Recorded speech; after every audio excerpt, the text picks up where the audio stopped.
Thank you. We are reconvening open session now, and we will have our Pledge of Allegiance. I'm going to ask Donnie Castro.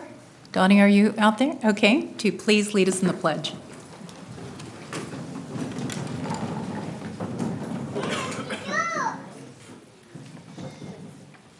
I pledge allegiance to the flag of the United States of America and to the republic for which it stands, one nation, under God, indivisible, with liberty and justice for all. Thank you. Okay. So we'll now move to announcement of action taken in closed session. E1, Government Code Section 54957.6, Conference with Labor Negotiators, WTA, CSCA, direction given. E2, Government Code Section 54957.6, Classified Management Employment Contract. There was board discussion. E2, Government Code Section 54957, Public Employee Discipline, Dismissal, Release, directions given regarding certificated employment matter. Okay, this is the announcement of action taken in special board meeting, closed session. E1, Government Code Section 54956.9D2, Conference with Legal Counsel, Potential Litigation, Information Received. And that was the adjournment of special board meeting. Let's go on to action on, action on the adjournment of a special board meeting. Do I have a motion?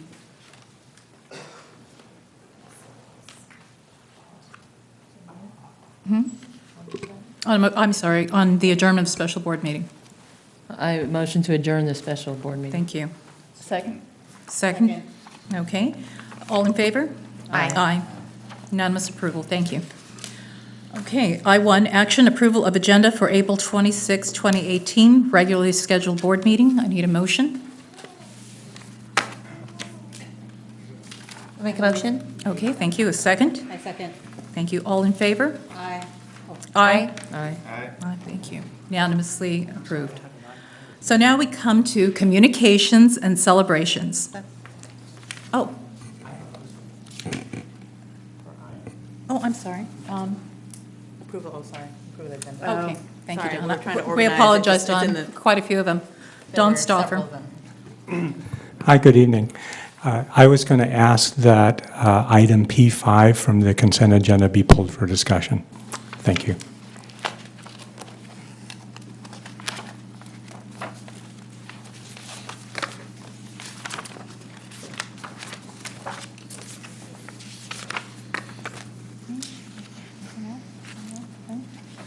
Okay, very good. Thank you, Don. Now we will move on to, So- I'm sorry. So then, since we went out of order, can I make a motion to approve the agenda with the removal of P5? P5? Very good. Okay, we have a second. Okay, all in favor? Aye. Aye. Everyone? Okay, very good.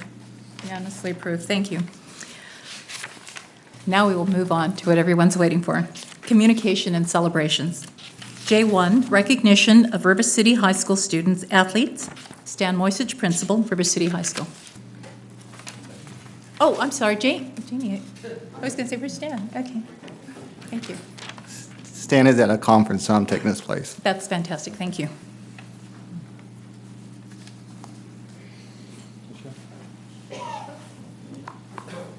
Well, thank you very much for having us here tonight. It's a great honor to represent some of our student athletes from River City High School. This group of young women and young men are just incredible. As I'm collecting information about each of their successes, I'm just blown away by their accomplishments. So we're going to start with the only sophomore in the group, and that's Miss Michelle Camishin. Michelle is a wrestler. She's a multi-sport athlete, but tonight we're recognizing her as a wrestler. She was voted one of the most valuable female wrestlers in the Tri-County Conference. She was a regional champion. That qualified her for the CIF San Joaquin section tournament. At that tournament, she took second in her weight class, which then qualified her for a state meet, where she advanced to the second day and represented her school very well. Her final event was, which I just learned of today, was she competed against wrestlers from Washington, Oregon, and the state of California, all senior wrestlers. She was the only sophomore wrestler there, and she represented our school in a tremendous way. So we'd like to honor her today.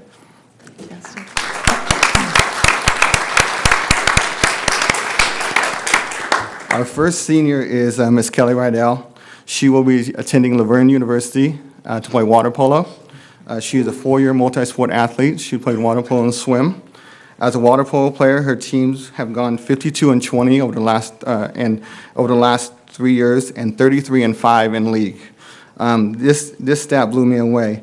As a sophomore, Kelly only scored 4 goals. As a senior, she scored 101 goals. So she just really showed how her dedication and improving in the pool has really helped throughout the years. So Kelly Rydell.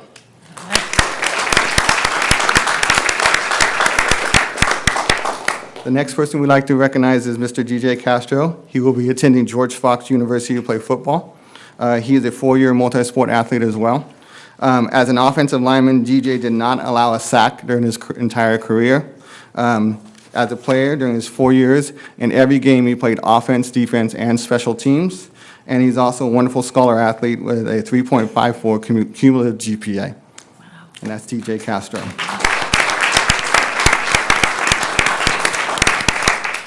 Our next senior is Ms. Tiana Lowry. She'll be attending Concordia University on a basketball scholarship. She is a 4-year starter on the varsity basketball team.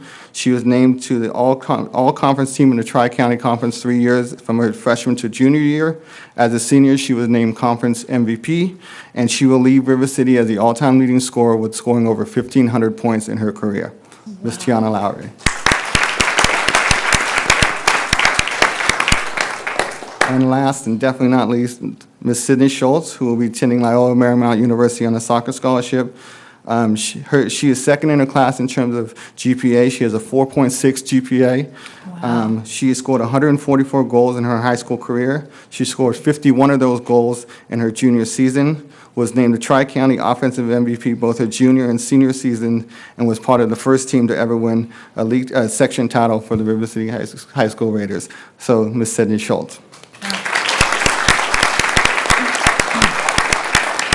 Before we take a picture with them and give them their gifts, the one thing that I would say about all these athletes is none of their success is an accident. And they either are on the field after practices or before practices, on weekends, early mornings, and it's not just on the playing field or playing surface, it's in the classroom, and they are a true testament of what we want our scholar athletes to be, and I'm just so proud to be representing them here tonight. So thank you very much for honoring them in front of the entire West Sacramento community. Thank you. So before we do our photo, we wanted to give gifts, of course, to those who are going away to college, as we have done in the past 3 years. So first, we're going to start, though, with Michelle, because she's going to be back here every single year, I'm sure. But we want to honor her, of course, with a certificate of accomplishment.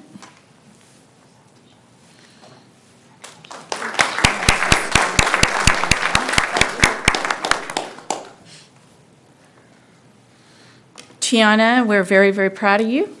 And I used to be an adjunct professor for Concordia University up in the Bay Area for their Bay Area campus.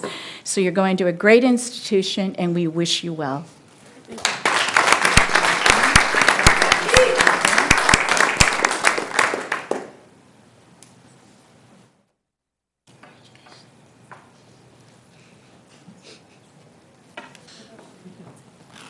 Sydney Schultz.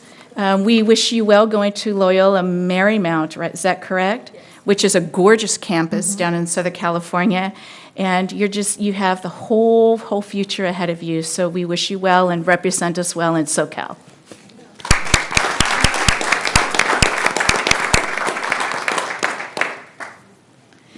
Kelly, you're going to University of Laverne, which many of my colleagues have received their doctorates from. So, it's a really good program to continue your master's and doctorate, and we hope that you will have a great time also in SoCal. Our kids are moving down south, and we wish you well.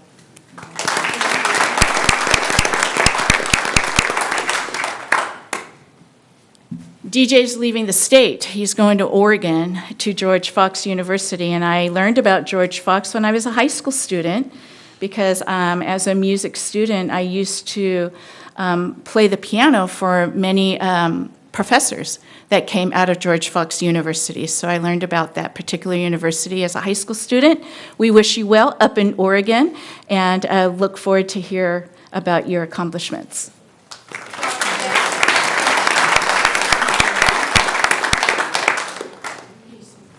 Okay, so we just stand up behind. Just getting close. All right, everyone smile on 3. 1, 2, 3. Perfect, thank you. Wow, wow, wow, wow, I'm gonna take one more. Important one, the important one. All right. The professional. Okay.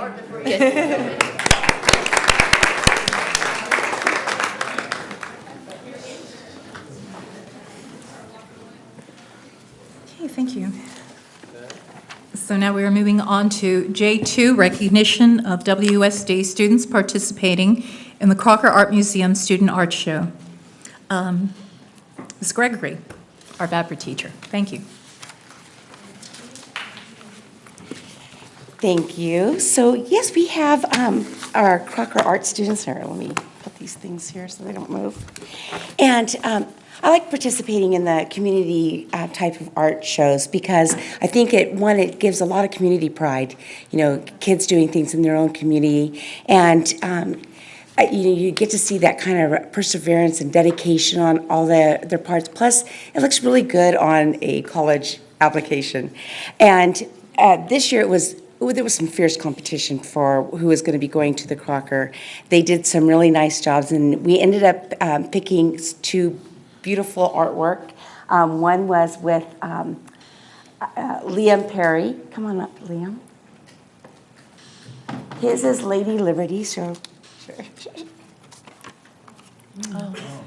isn't that beautiful?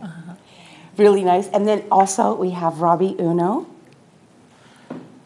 and his is a lighthouse. Go ahead and stand with his.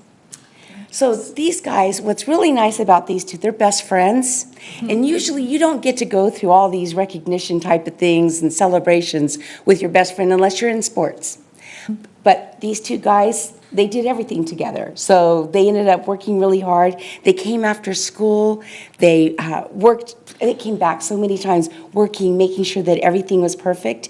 And then on the day, after they knew they were chosen, on the day that it was due, they decided they were going to watercolor the prints. So that took a whole nother level of being able to do artwork.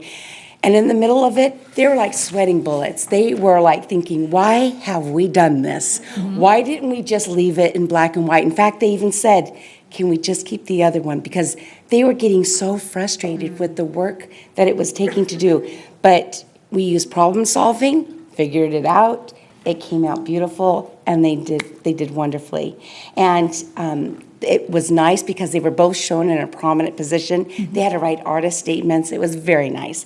And so I was out of town, so their teachers actually presented for me at the Crocker. And Robbie ended up winning second place for two-dimensional design, for mixed media. And it went from mixed media to, from two-dimensional design to mixed media because they added the extra component. So you can go ahead and put this down. And so just fabulous guys and did wonderful work, really.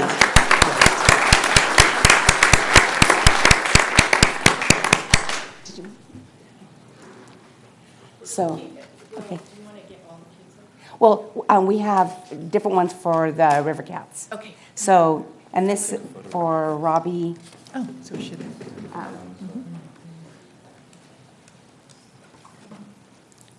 we waiting? Are we going? Should we all stand? Yes. Okay.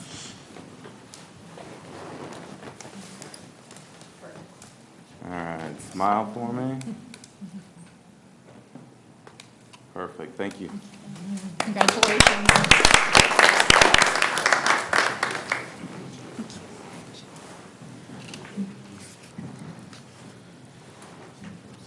Okay, very good. We also have our River Cats winners. They were in our competition for the River Cats Art of Baseball, and we had 7 winners this year. And we have Zaina Azim, come on up. She got the main page. It's the part where they honor Art Savage, and so she has a beautiful. Where's your poster, sweetie? So she has her poster to show. They also got to go out into the field and be recognized.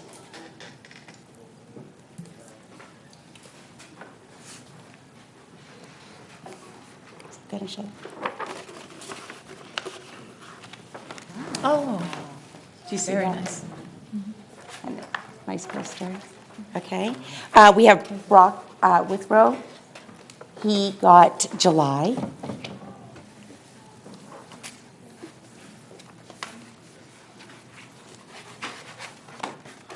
Excellent. Good job. Nice. We got Lila Mazadine. She got August.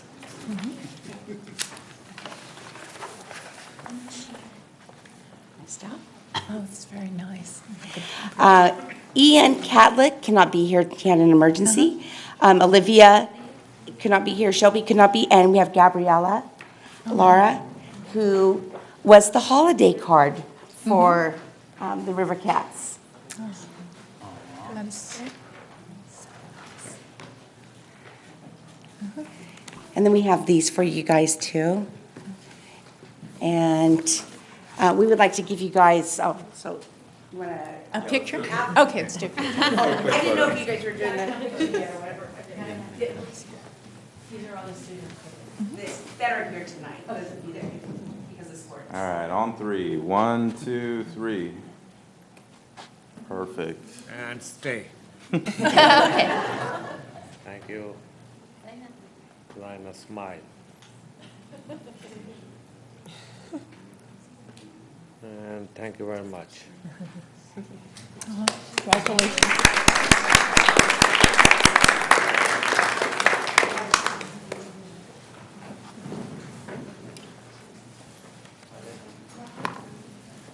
So we have columns for you guys too, and unfortunately it's kind of late in the year, but you guys each get one, so.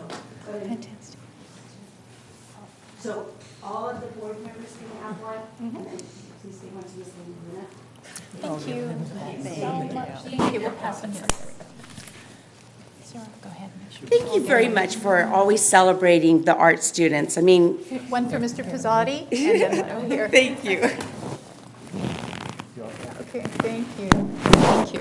And I guess I'll give them their awards. Thank you so much. Thank you. Congratulations, everyone. You make us all so proud. Thank you. Okay, so now we are moving on to the Student Association reports. K1 Student Board Member Jada Leach, River City. She's not here. Oh, gosh. Okay. Well, we won't have the report then. So now we will move on to WTA report. Hello again. Since we all were last together, our bargaining teams have met. I have to say the atmosphere at the table has been collegial and progress is being made. I'm very encouraged, and I think we're going to have an agreement before we're out for the summer, and I think that would be fantastic.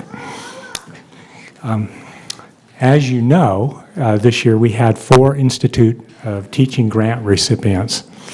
One of those recipients, I Pick Arts, is at Stonegate, and they will be having a family art night on Wednesday, May 16th from 5:30 to 6:30 in the multipurpose room.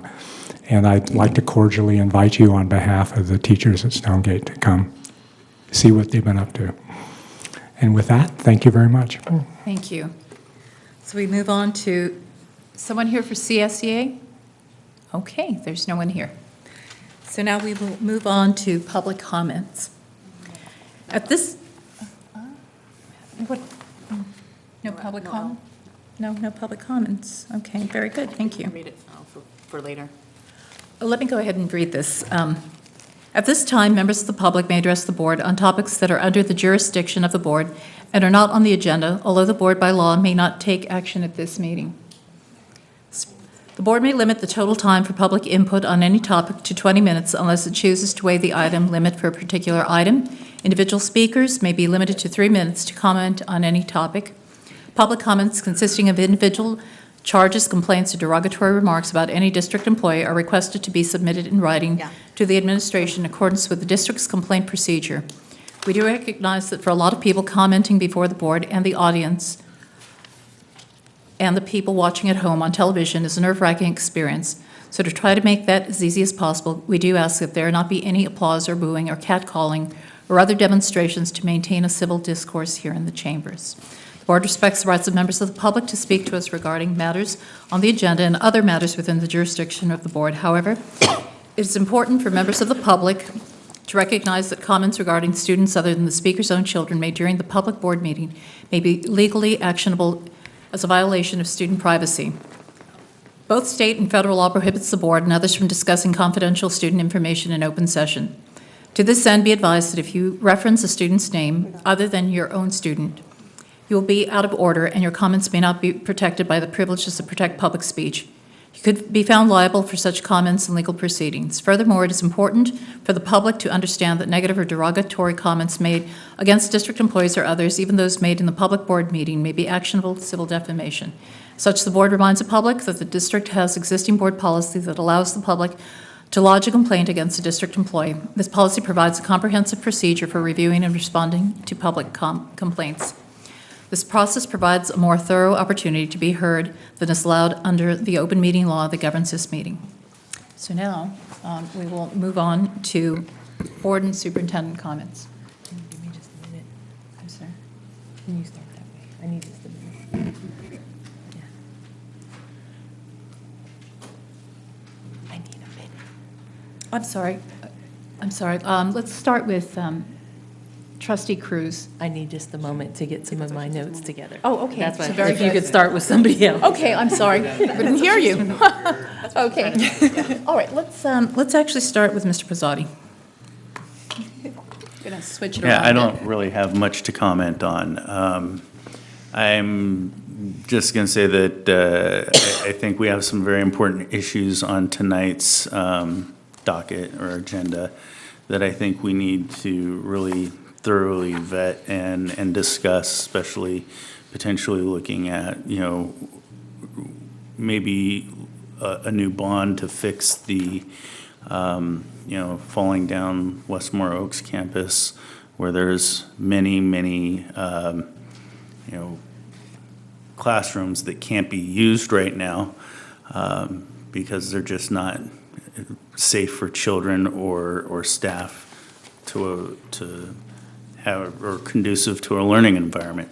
So we need to look at fixing Westmore Oaks and expanding capacity down in the south area as we are, really facing an impaction issue at the 3 schools down in the south. So I think that's going to be a very important issue for us to discuss tonight, and I would really love to hear from the community about that idea as well as what our board decides to do in terms of polling.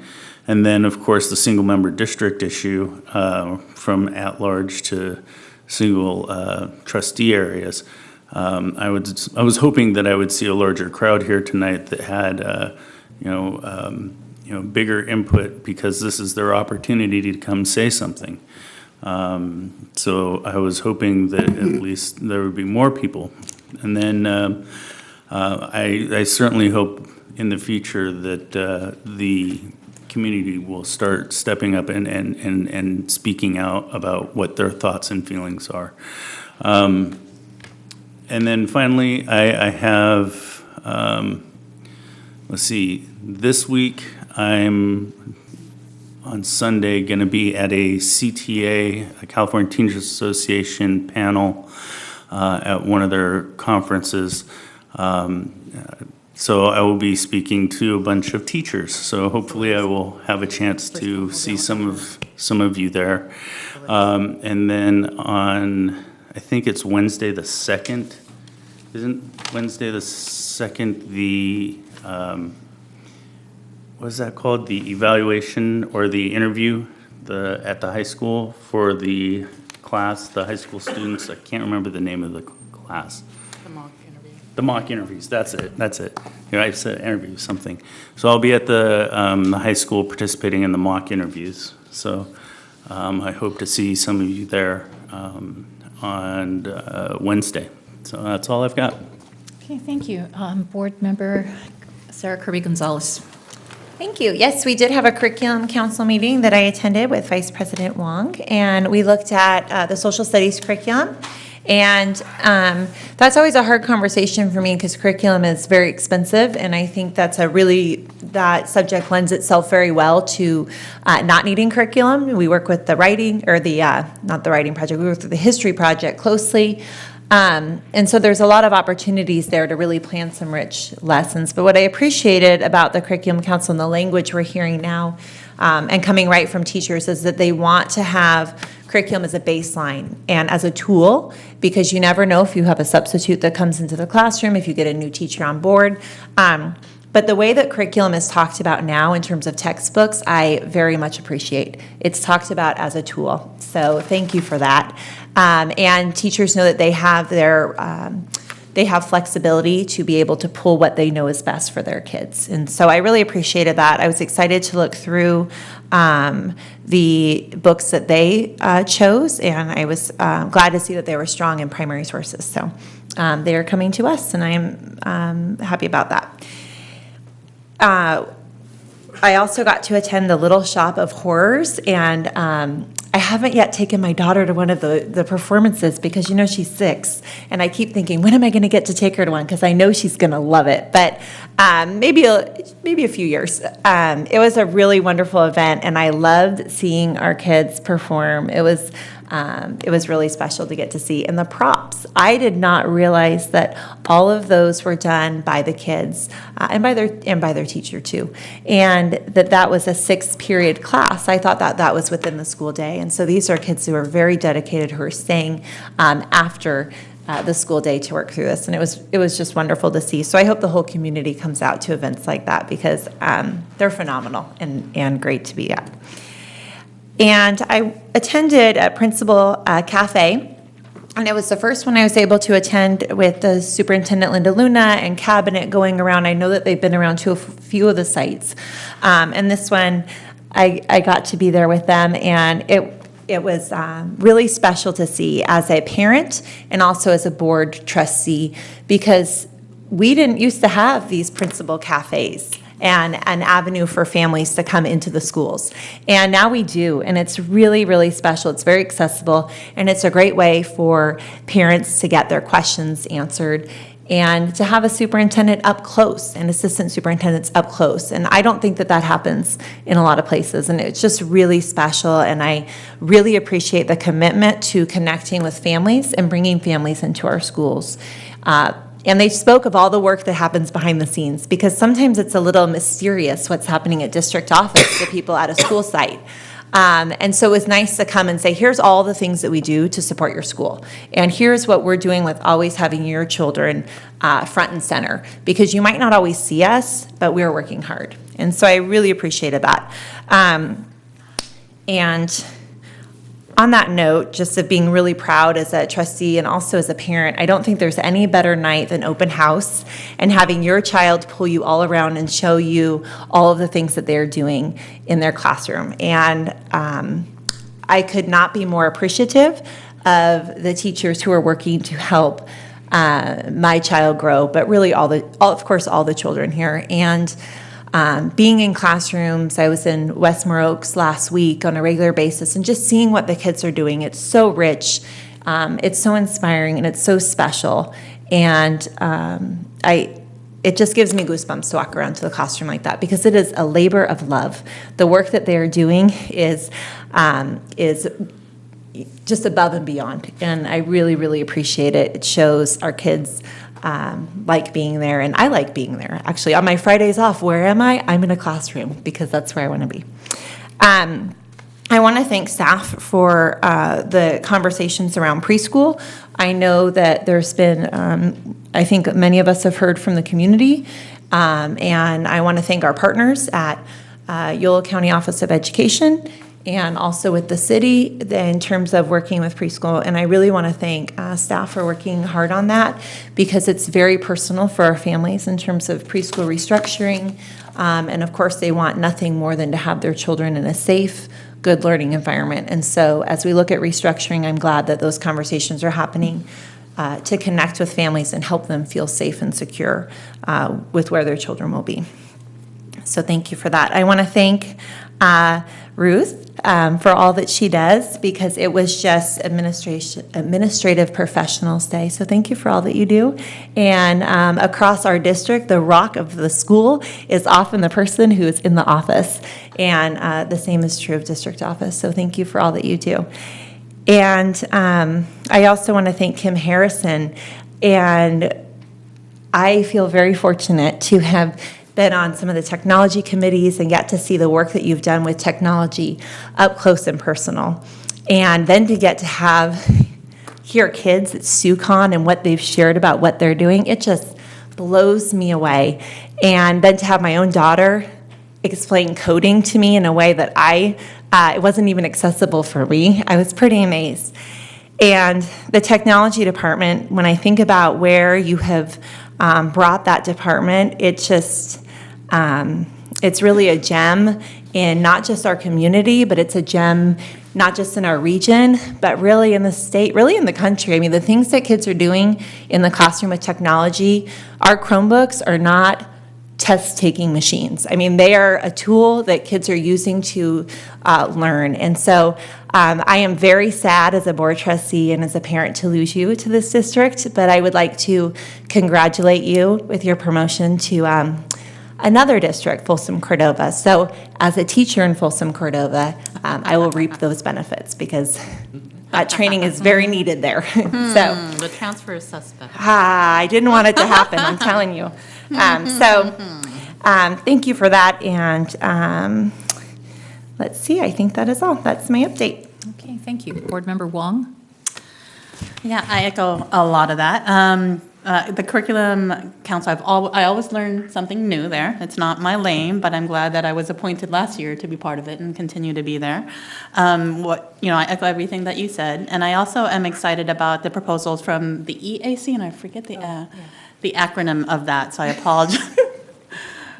Yes, Amber. Educational Pathways Advisory Committee. The EPA. EPAC. EPAC, okay. Amber is the acronym queen. I can create some more for you if you'd like. I'm told. I'm excited about that, yes. So about what they've dreamed big about for our kids in terms of articulations, continuity, summer programming. So just really grateful for the hard work of dreaming big for our kids to make sure that there is a clear pathway between K-8 to high school, right, and beyond, quite frankly. So really excited about that. I always say we've got to figure out how to pay for it. So after the dust settles a little bit, we got to figure out our priorities. But it was really kind of inspiring to see all the teachers and all the council teams to talk about that with such kind of excitement in their voice. I was able to, this past weekend, attend the CSBA Region 6 delegate meeting, which they shared a lot of good information. One of the things that was interesting to me is Natomas has a IT crisis button where you can actually type in, like, it's beyond just a bullying button. I know that we also have a bullying button here, but kind of incidents of other things that might be happening over the weekend. And so they had a really good response time to what that, basically they said within like hours, there's a staff person who's assigned that responds to an incident that's sent through an email. So it might be something that we want to look at. Or again, I know in the past, Trustee Cruz has mentioned a bullying button, but this is also kind of a crisis response button, just in case in the community at night something happens, someone can just kind of email the district and there'll be a response. The other thing that was really interesting is that we went in depth about, I know that we're going to talk about facilities later, but we got a preview about the CTE facilities program and the funds that they're going to release late this fall. And what's really interesting about that is that we can actually recoup up to $3 million for our Bright facility. I know that in the past that people have said, we spent a lot of money with Measure V on building Bright, and so as long as we haven't actually spent state funds on building Bright, that we can actually request up to $3 million to recoup those funds, so to kind of free up for other projects. So I'm hopeful that staff will look into that, and I'm happy to work with them about the timelines, because it was a little bit of a, here, Jackie, like, here, Region 6, it hasn't been fully released yet, but it's coming in the queue. So, and that's it for the CSBA. I don't have a lot of other things to report. Acknowledge that we all love Kim and everything that she's brought to the table. And actually, all staff and kind of how hard they've been working towards, I'm reminded with everything that we have to kind of go to in May, that there's just so much that teachers, staff, everybody have put together to kind of, for end-of-year efforts and everything like that. So I unfortunately will not be able to make senior top 10 tomorrow, because I will be at the Carla Marquez Memorial dedication tomorrow at Stonegate at 6 p.m. for folks who, want to attend. I know that will be very heartfelt, and looking forward to celebrating and memorializing Carla in the building. And so that's it for me. Thank you. Yeah.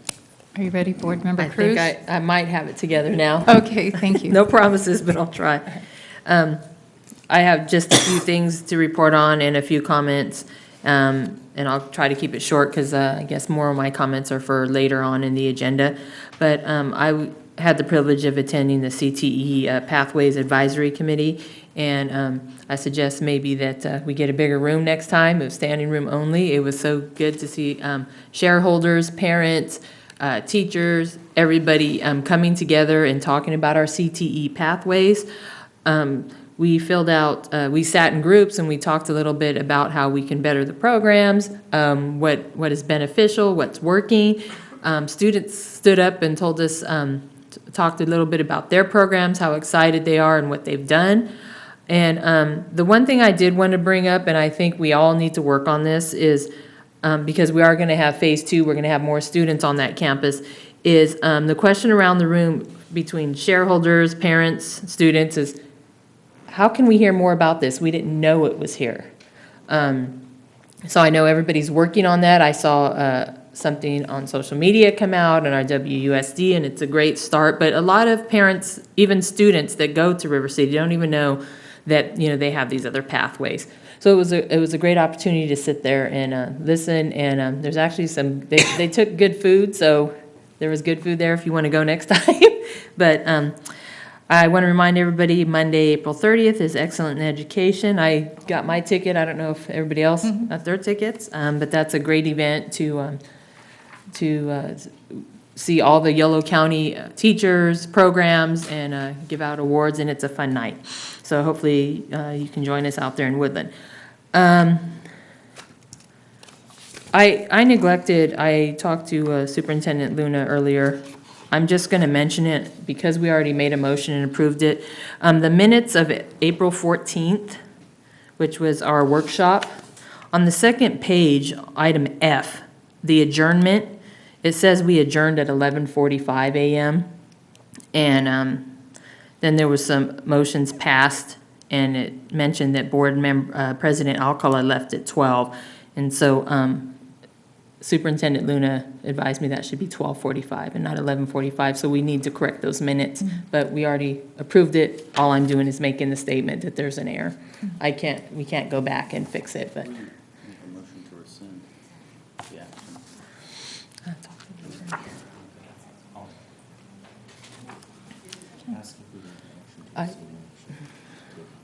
Well, you can make the motion. I don't have to.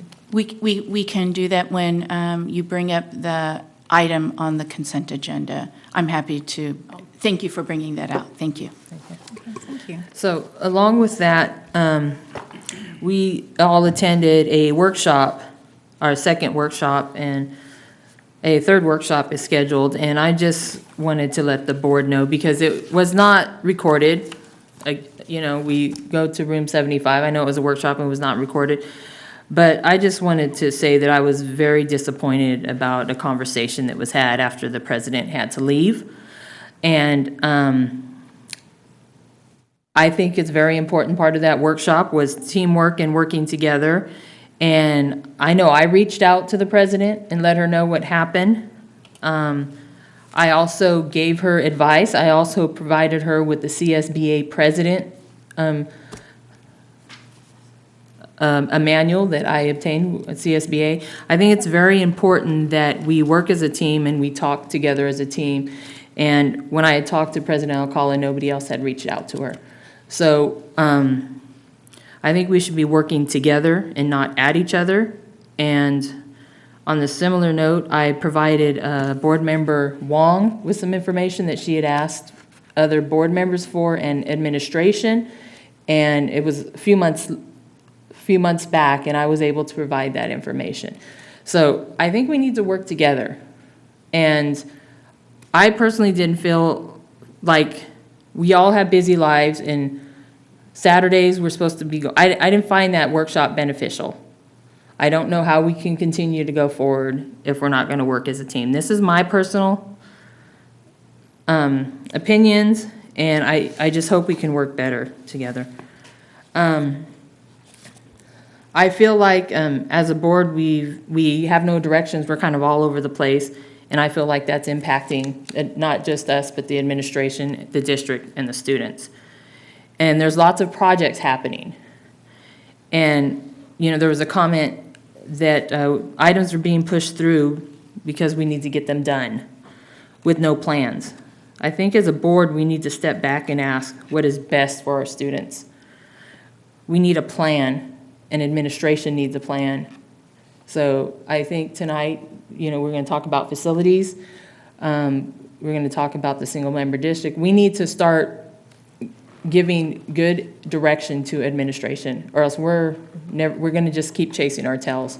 So when we go forward tonight and in the future when we talk about items, just remember that we need to give direction to administration, and we're going to come back every night on the same items. And it's kind of frustrating for all of us. We don't want to be here till midnight every meeting, so just keep that in mind. I'm not saying pointing out any one person. I'm guilty of it myself, so we just need to keep that. The final thing for my legislative friends here and bills, you can educate me, but I wanted to read a short few things that I found on the internet that are very interesting to me. EdSource and the California Cal Matters. I'm sure, you know, it's a social printing, so it must be accurate and true. California districts with African American students currently are the lowest performing ethnic or racial student groups and would receive additional funding under a bill that passed its first legislative hurdle last week with the support of organizations representing both school districts and charter schools. Assemblywoman Shirley Weber in San Diego, the primary author, said the bill is needed to correct the failure of the local control funding formula as written to address the glaring and persistent low academic achievement of the state's 350,000 black students. I think, what's that? Bill number. I didn't put the bill number. That's why I said my legislative friends. Along with that, under the Cal Matters, the California's poorest students performed worse on a national exam than needy kids from all but one other state. According to the results released this week by the National Center for Education Statistics, they congratulated California because we beat Alaska. We were second to last. These students' scores on the most recent can progress despite the state's $31.2 billion investment in their learning under a new school funding method championed by Governor Brown in 2000. This was 13. But I think when we talk about bills and legislation, and we talk about English learners, we do have a group of African American students here that, you know, they flourish, and I don't see us giving kudos to them and the funding and the help they needed. There's foster youth, and you know, we need to help everybody as a group. But when you guys see that bill, I'd be interested to know more about it. and how it's going. But I just wanted to bring that to the folks on this board that like to follow legislation. And the last thing, I said that was the last, this is honestly the last. I'd like to put on a very future agenda items. I know we don't have a lot, we have a lot on our plate, but I really would like to recommend a FICMAT audit and review of all of the district. When we first came on the board, I believe board member Kirby Gonzalez was here when we did this. There was a FICMAT review of the whole district, and what needed improvement, what we did good on, and it was very beneficial for a few years, and then we revisited on what we improved on, what we didn't. I think because we have so many projects on the table, Measure V monies, maybe talking about bonds, about facilities, I think it's going to be beneficial if we kind of start from scratch, have an independent person come in and say, hey, this is where we are, this is what we need. Start having a plan. So I'd like to talk about that in the very near future. And that's it. Thank you. Okay, thank you. And just a few items. Kim, I wanted to thank you again. We appreciate all the work you've done for this district, and we wish you so much luck in your new job. And for all our administrative professionals, we appreciate everything that you do, from watching our children, your incredible professionalism, and especially to our Ruth, who just keeps us all in line. Thank you, Ruth. I will also be attending the April 30th Excellence in Education Awards with Board Member Cruz, and I will be at the memorial with Board Member Wong tomorrow. We actually both attended the top 10 last year. It was a wonderful event, but this year, unfortunately, we will not be able to attend. I also wanted just to bring everyone's attention, our Little Shop of Horrors. I attended opening night, and it was a fabulous performance. And it made the newspapers right here. Excellence is what the reviewer has told us. It was really incredible just the level of professionalism. I buy seasons tickets to the music circus every year, and I look forward to those. Well, let me tell you, it was online with Music Circus. They were fantastic. The voices, the incredible enthusiasm that the students had out there, everything was fantastic. And then they gave us a little backstage tour. It's a lot of fun because Audrey, too, it's the big plant. We all had a chance to get in there. And I took a nice photo with Audrey. So that's the end of my report. Thank you. So now we are moving on to the superintendent report. Thank you.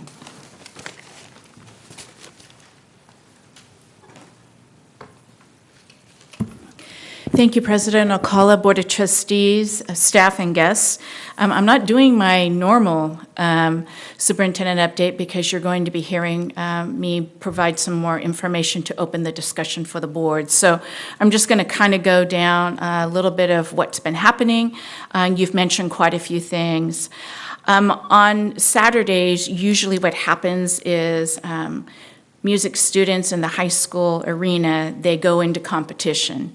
And I know this from being a parent. We used to get up at 3 o'clock in the mornings for band reviews, load up the hundreds of kids onto buses and all the equipment, and then we'd take our road trip, and then we would compete, and then we would get back, like at 9 o'clock at night.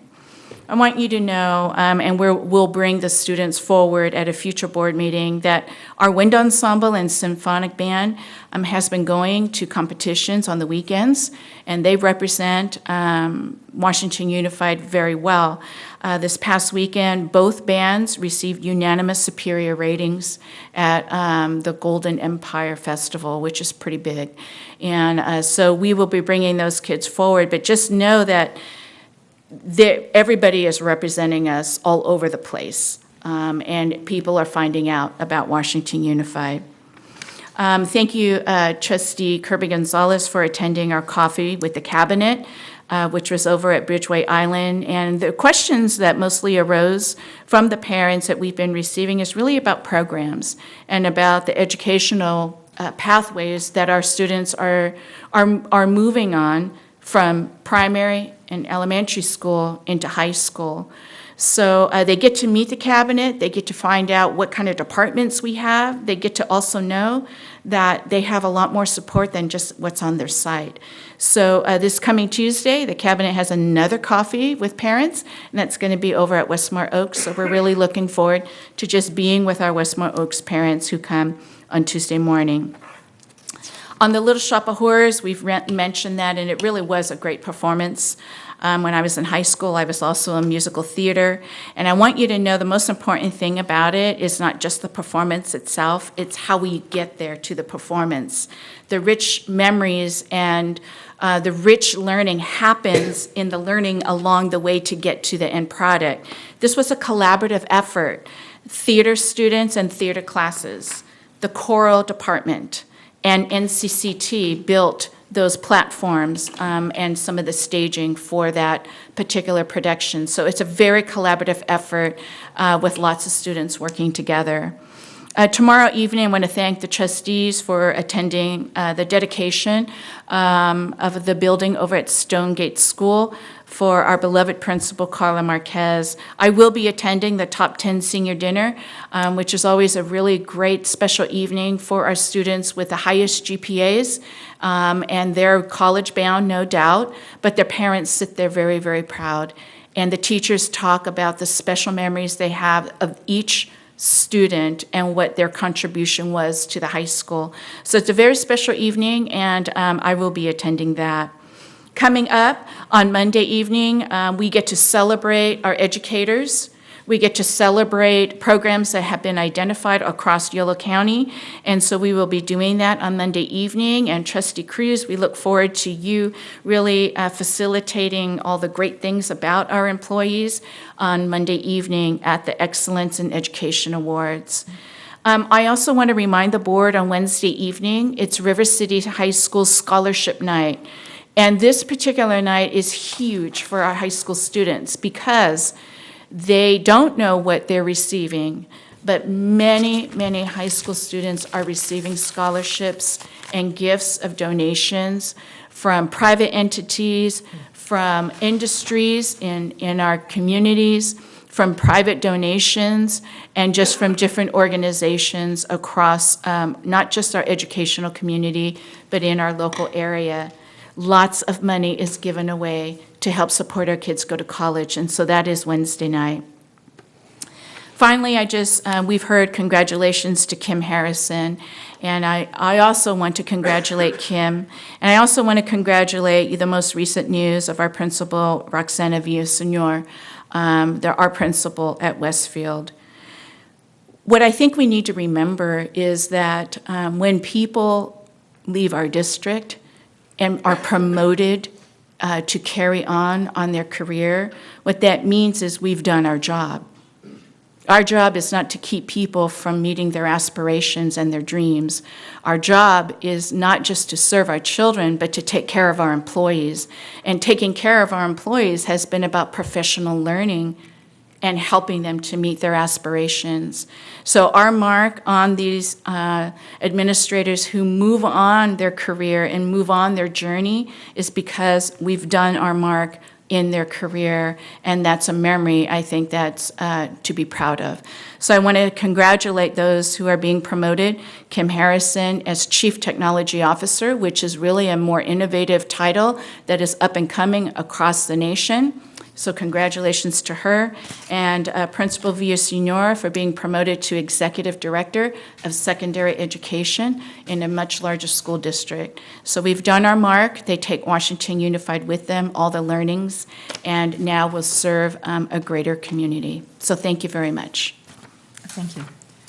So now we move to public hearing, and there is no public hearing. We will now move on to information and discussion items. 01, facilities discussion direction for next steps in future planning. I believe we have some comment. Oh, Linda, I'm sorry. Here we go first. This particular item was a future board agenda request made by Trustee Pizzotti. So I will assume that you're going to start the discussion once the presentation and public comments have been made. Mm-hmm. So I I want to thank Trustee Cruz for making the comments, because I feel like you're going to say to yourself, Linda, why are you saying this again to us? And really, it's because there's a couple reasons. One, because we want to make sure that the information is getting out to our public. And secondly, because we need direction. And so what I'd like to do is, again, go back. Maybe it looks different. Maybe there are far less bullets in this particular presentation, but it's the same information, only it's maybe rephrased a different way. I want to start by prefacing that no decisions by the board have been made, and quite frankly, board, you're not ready to make the decisions on these facilities. You're not ready because you don't have enough data. At the same time, in order to be ready, you have to keep moving and planning. And that's what we're looking for, is direction. And no matter what the answer is, we're just looking for direction on whether we're supposed to continue these efforts for planning ahead, or if you want us to kind of take it slower and say, Linda, you need to take a pause. We just kind of need some direction. So just in starting,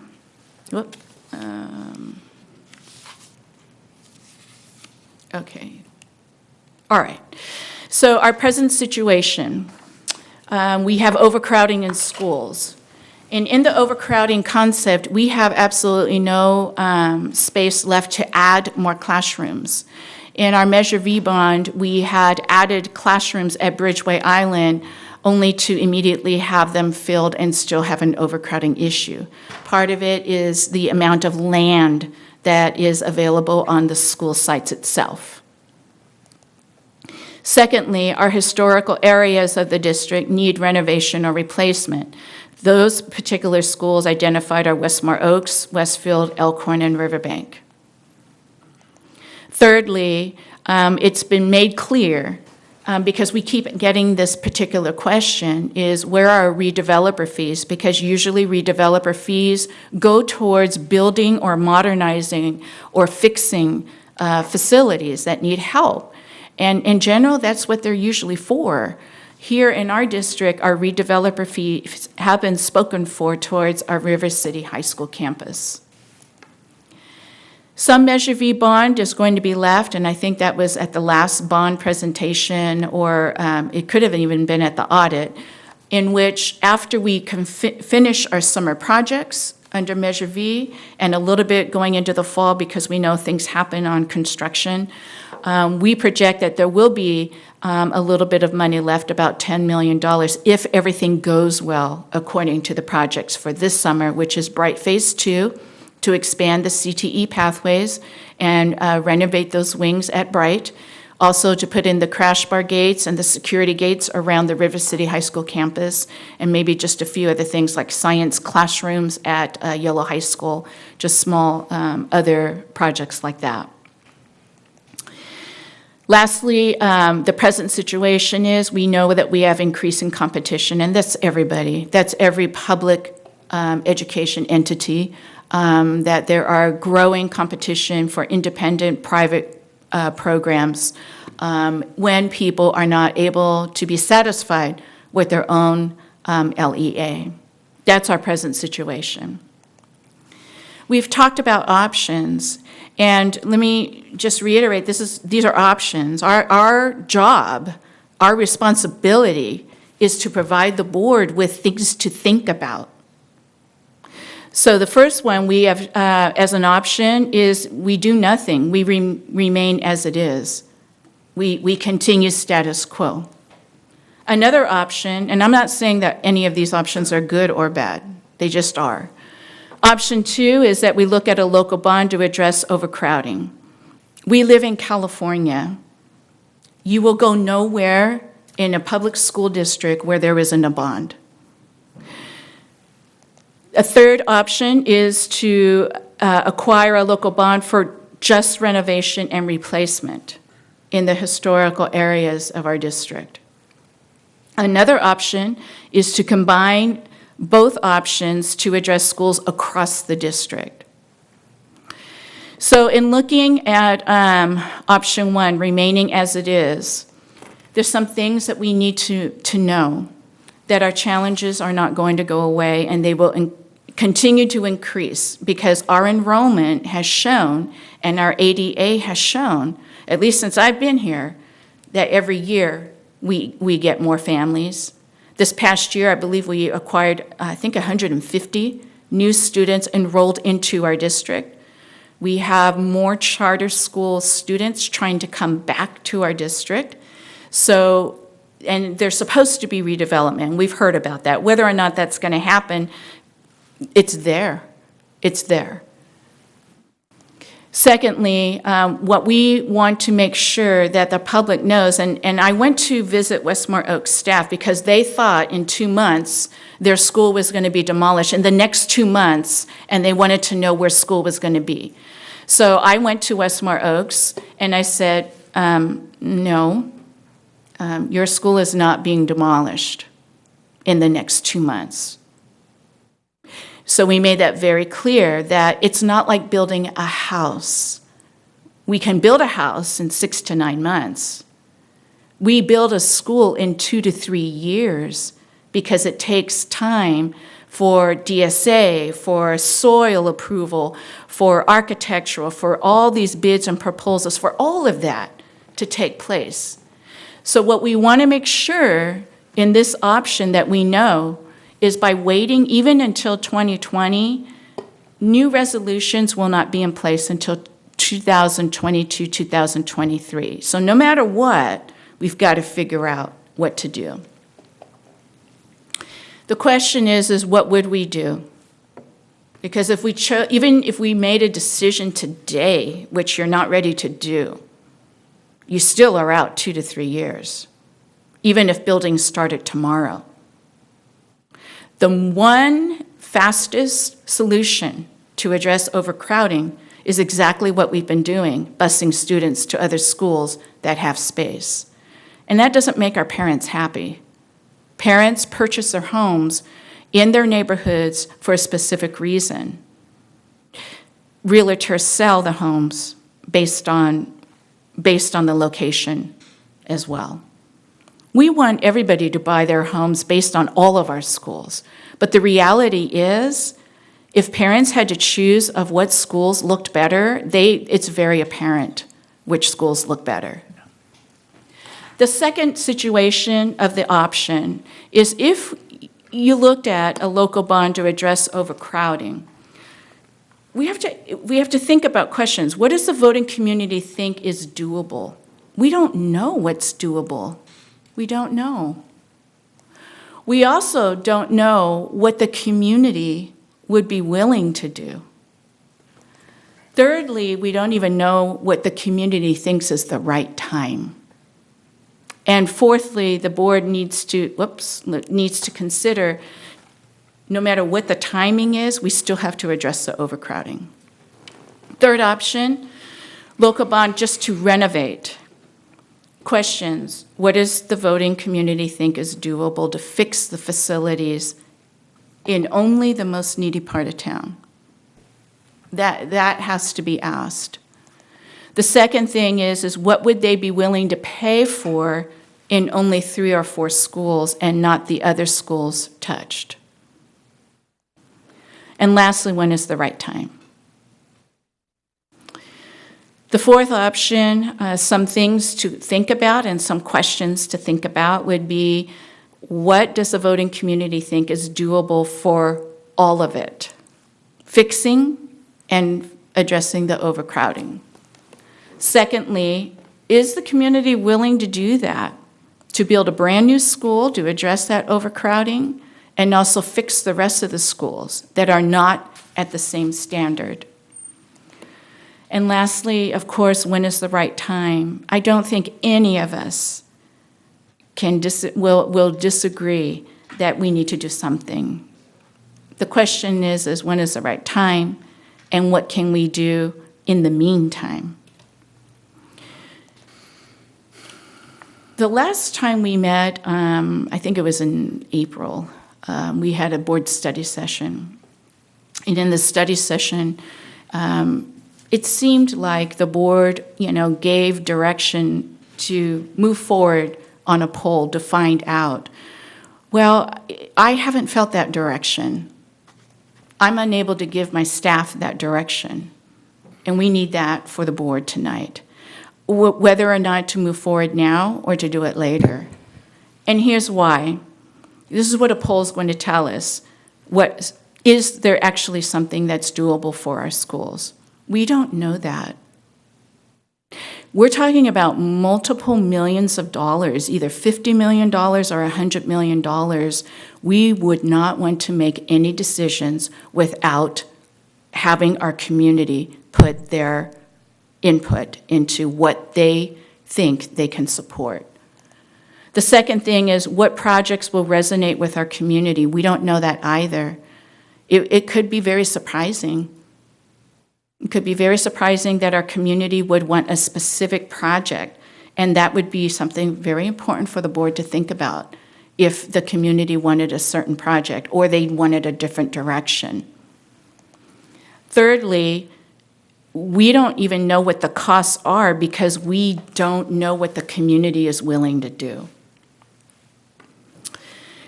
And lastly, we don't know how to create a plan without knowing this information.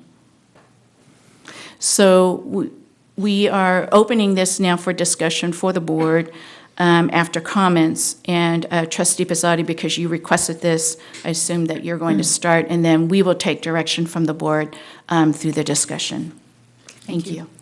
Can we have public comment now? Pat Flint.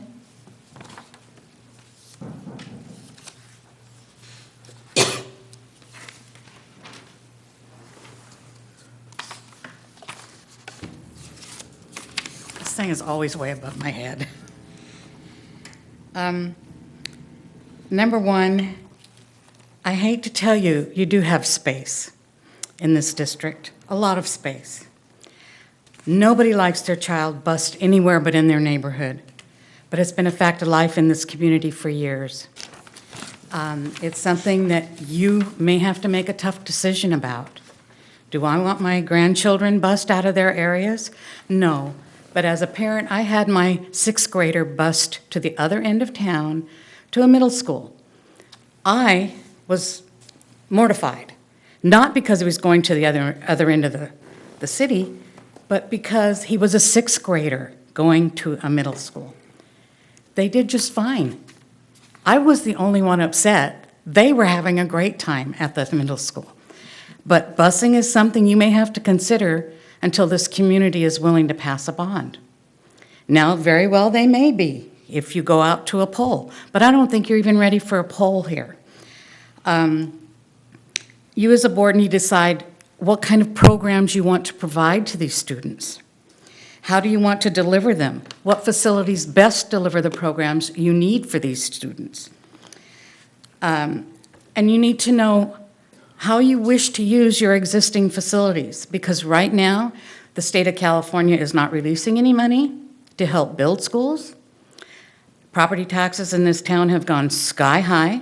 I'm not sure that the community is willing to take on another tax, which is scary. The Promenades development, 220 plus homes are going in out there in the Bridgeway Island neighborhood. I addressed the Planning Commission about that this week. How can they allow a project like that to go in without, number one, discussing it with the school districts and how they are going to impact the neighborhood schools? One thing you might have to consider is middle schools. You know, I know all of you have seen all my stuff on the discussion board this week. I have some great ideas that I'd love to see implemented, but I've been wanting those ideas implemented for years, so whether they happen or not is up to you. I know you hired a facilities consultant. I don't know what you expect from that person. I know that they built the McGowan Bridge. The company built the McGowan Bridge. I don't know if they have school facilities experience. They may very well, but I couldn't find anything that said anything about it. School facilities are very specific and must follow state laws. So that's something you need to look into. I find that the conditions in this school district are deplorable because management, and I'm not blaming Linda because it probably was before her time, has not been keeping the board abreast as to the condition of these schools. We have passed bond measures, and I'll be just 1 second more, bond measure after bond measure, and they still, keep beeping me, that's okay, they still have not kept these schools up. Now, who do we blame for that? Not the public. Thank you, Pam. Okay, we now have, and I just want to remind everyone again about the 3 minutes. Kimberly Mandink? Thank you.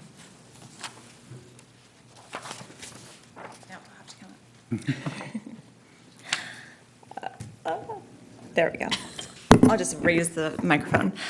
President Alcala, Superintendent Luna, board members, my name is Kimberly Muntink. I'm a parent of a second grader at Bridgeway Island, and I'm also a member of the school site council at Bridgeway Island. And I'm here specifically to address the Bridgeway Island overcrowding issue. I was invited to this special meeting in January through text messaging, through the chain. There's a lot of interested parents. Unfortunately, we have a lot of very, very busy community members, and I'm here in spirit for them and hoping I can share my thoughts with you. As a former educator, I walk around Bridgeway Island's campus and I can see it overcrowding. When I drive through and drop my daughter off, I can see just how we're, bursting at the seams. However, when Principal Chin shared those slides and showed us that we're violating fire code multiple times every single day, my heart sunk. And I realized that we're breaking laws, and now we're all knowledgeable about that, and I can't believe that something's not happening. I did my own research. Since the 2008-2009 school year, Bridgeway Island has increased by 30%. Southport has the exact same enrollment as 2008-2009. Stonegate's gone up 2%. Bridgeway Island has taken the entire brunt of this. It's not a Southport problem. It really is a Bridgeway Island problem. And we need to figure out some solution outside of bonds. I'm really excited that we can, pass some bonds and perhaps do more with it. However, the immediate issues of fire code violations, I'm honestly scared as a parent to ever attend another presentation in that auditorium. And I'm being completely and totally honest. There's 700 people in that room with a capacity for, 269, I think it is. I'm scared. And I'm appalled that our students are in those conditions in a tiny little auditorium. So I'm urging you to be creative, think outside the box, come up with some other solutions, have district support. If community members have something else we can do, but we really all need to fix this problem. In addition to talking about bonds and future planning and large-scale construction for our district, I'm here with all the text messages that are being sent here and hoping that you guys can find some creative solutions and fix this shortly. Thank you. Thank you. So now we're going to open discussion up. Linda, you're available. Mr. Pizzotti? Okay. So I just wanted to say a couple things that I did hear you say, and I agree with you about the Bridgeway Island issue. My daughter goes there as well in kindergarten. And the overcrowding issue in Bridgeway is, terrible.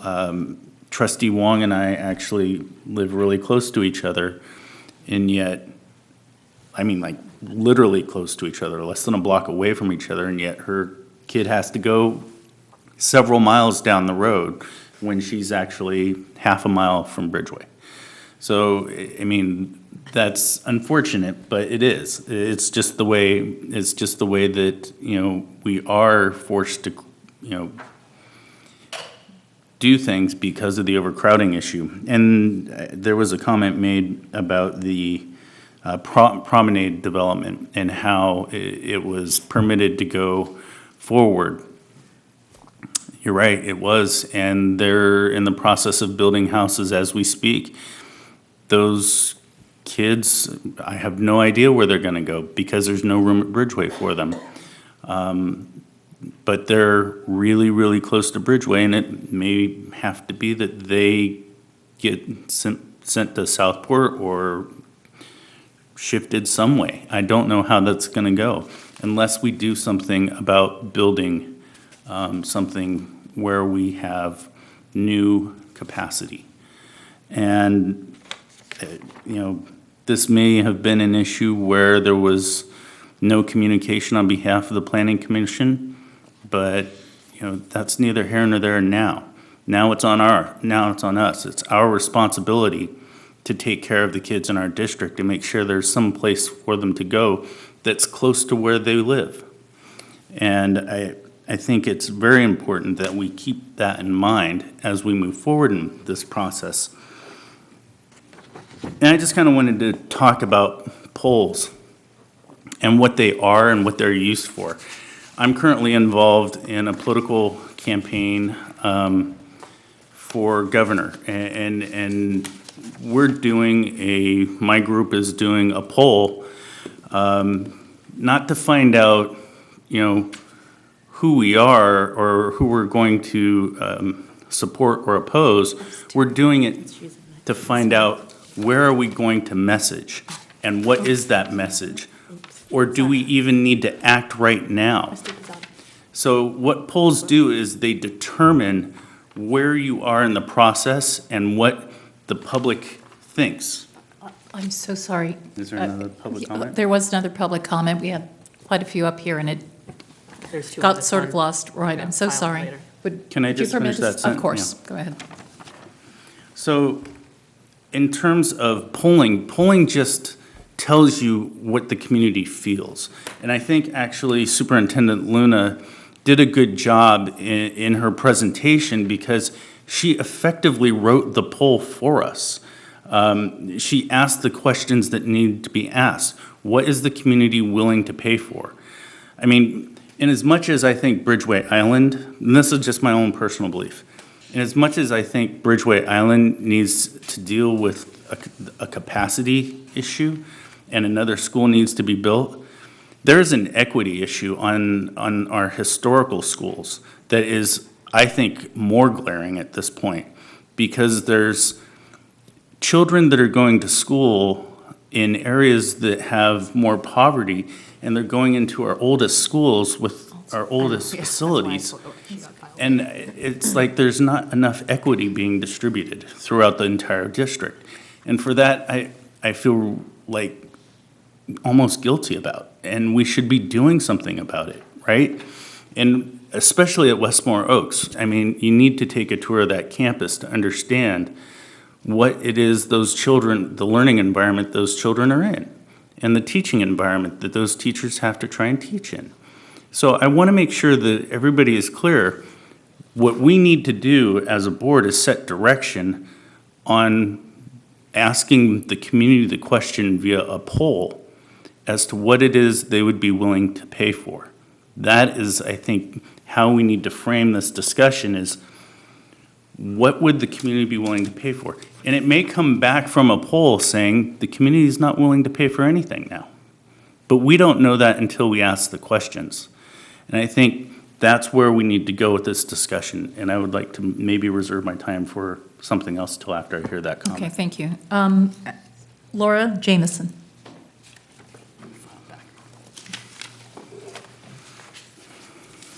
Hi, good evening. And next time I'll make sure I do separate slips for each comment.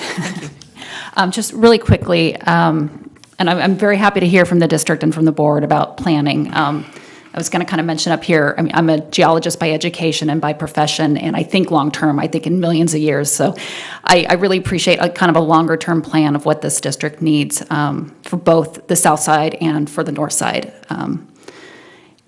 In thinking about Measure V, I think some of the roofs, they were told it was going to be like a 20-year lifespan. So what happens down the road when that roof needs to be repaired? So I think we just need to have a big overall picture for all these older facilities. Are we going to start not tearing them down, renovating or repurposing or rebuilding? But just how long can these facilities really last? And having that big picture for all the facilities, the north side and the south side. In talking about the overcrowding in Southport, it's not clear if we're thinking of a new school or if we're thinking about Liberty. So I think we have to keep that in mind. Eventually, Liberty is going to happen, but to deal with the overcrowding currently, it's, are we going to bus kids in the Bridgeway area to a school in Liberty, or what are we going to do? So I think we just need to keep that in mind. And this is also going to be a great opportunity to fix the school boundaries. I think having the neighborhood off Stable Drive go to Southport doesn't make sense. Having families that live on Bridgeway Lakes Drive go to Southport doesn't make sense. So I think we really have an opportunity to kind of make things seem right. And I think this will come into play as we deal with the district boundaries versus an at-large election too. And actually, Board Member Pizzotti, I want to thank you for bringing this onto the agenda also. I meant to say that first. So thank you, I appreciate that. And also just for facilities, I mean, I think we need to remind everybody, and especially the new facilities person that's coming on, we're a small city. We're a city of 50,000 residents. I checked today, we have 22,000 registered voters and only 17,000 voted in the 2016 election. So we're a smaller district than where some other folks are coming from. And so we have a much smaller pool, and so I think we need to be cognizant of that. And I think that's it. So thank you very much. I appreciate you letting me come back up. Okay, thanks. Thank you. And we'll resume. Yeah, I think actually, thank you for making those comments. They're all very well, points very well taken. In terms of the Measure B bond, $10 million is not going to do anything to fix with the remaining budget of $10 million to fix what needs to be done in our remaining schools that needs to be addressed. It might do a couple of roof fixes or mitigation of some dry rot in some places and some painting, but it's not going to take care of what we really need, and that is making sure that there's equity distributed throughout our schools in terms of the facilities where our kids go. And I certainly think that at this point we need to find out from our community what their interest level is. And that's all, that can only be done through a poll. And finding out the who, what, where, when, and how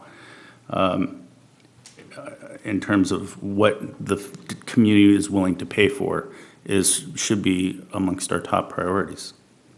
So I'm good. Okay, very good. Superintendent Luna, we do have some questions. I will start with Board Member Wong, and then Sarah Kirby-Gonzalez. This is a discussion, right? So yes. I also want to clarify that I am okay being at Southport, like even though, and we live more than a block away from one another, so it's not like that. I'm not trying to say I'm trying to. I just want to be clear because I think my name keeps getting thrown into this. And I'm not trying to like impact Bridgeway, so let's just make it very clear that I'm happy in my neighborhood school, which is Southport. They have the best swag, by the way. And our color run is Saturday, which I forgot to mention and wonderful open house. So I just wanted to be clear that there isn't like some underlying preference in school here. I'm happy with where I am, even though I live off Stable Drive. So hopefully that's helpful to people. Also, just for transparency, I finally, as Trustee Cruz indicated, finally actually got the community, CIP stands for Capital Improvement Project Plan of 2014 that was developed for the 2015 bond, 2016, yeah, 2015 bond. And overall, the entire plan was $200 million, and the bond was for 50. I just want to create transparency in that conversation that, that $50 million bond was never going to actually cover the $200 million estimate about the improvements on the south side. They did drop a portable in Bridgeway to address the overcrowding as part of Measure V of that $50 million. So I just want to create transparency that it's not that we were wasting money. We just didn't pass a bond that would cover the $200 million, right?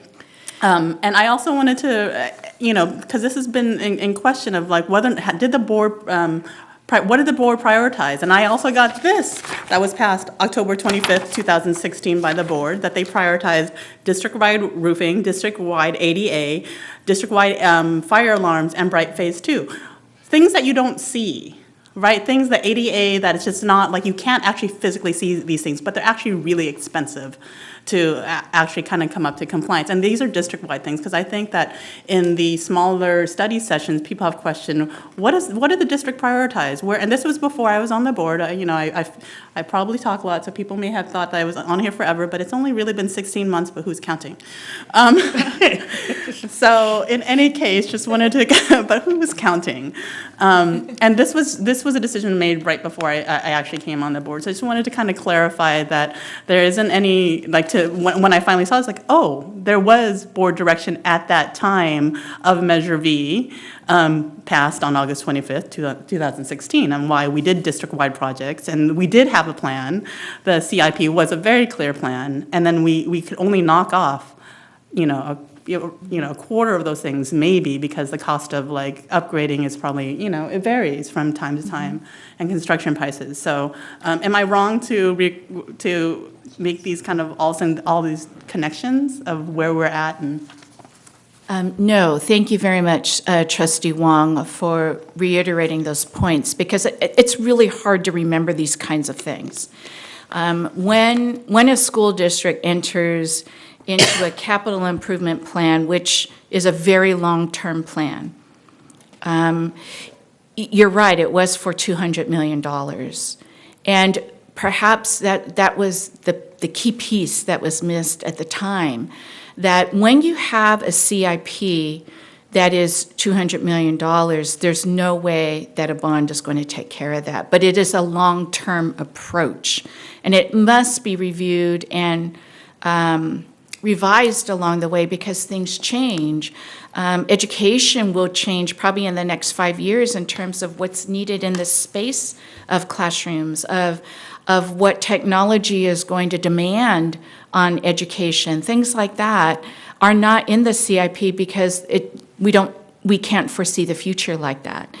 But basically, in a CIP, you're going to have a plan for multiple bond measures. And that is tough. That is very tough to swallow. And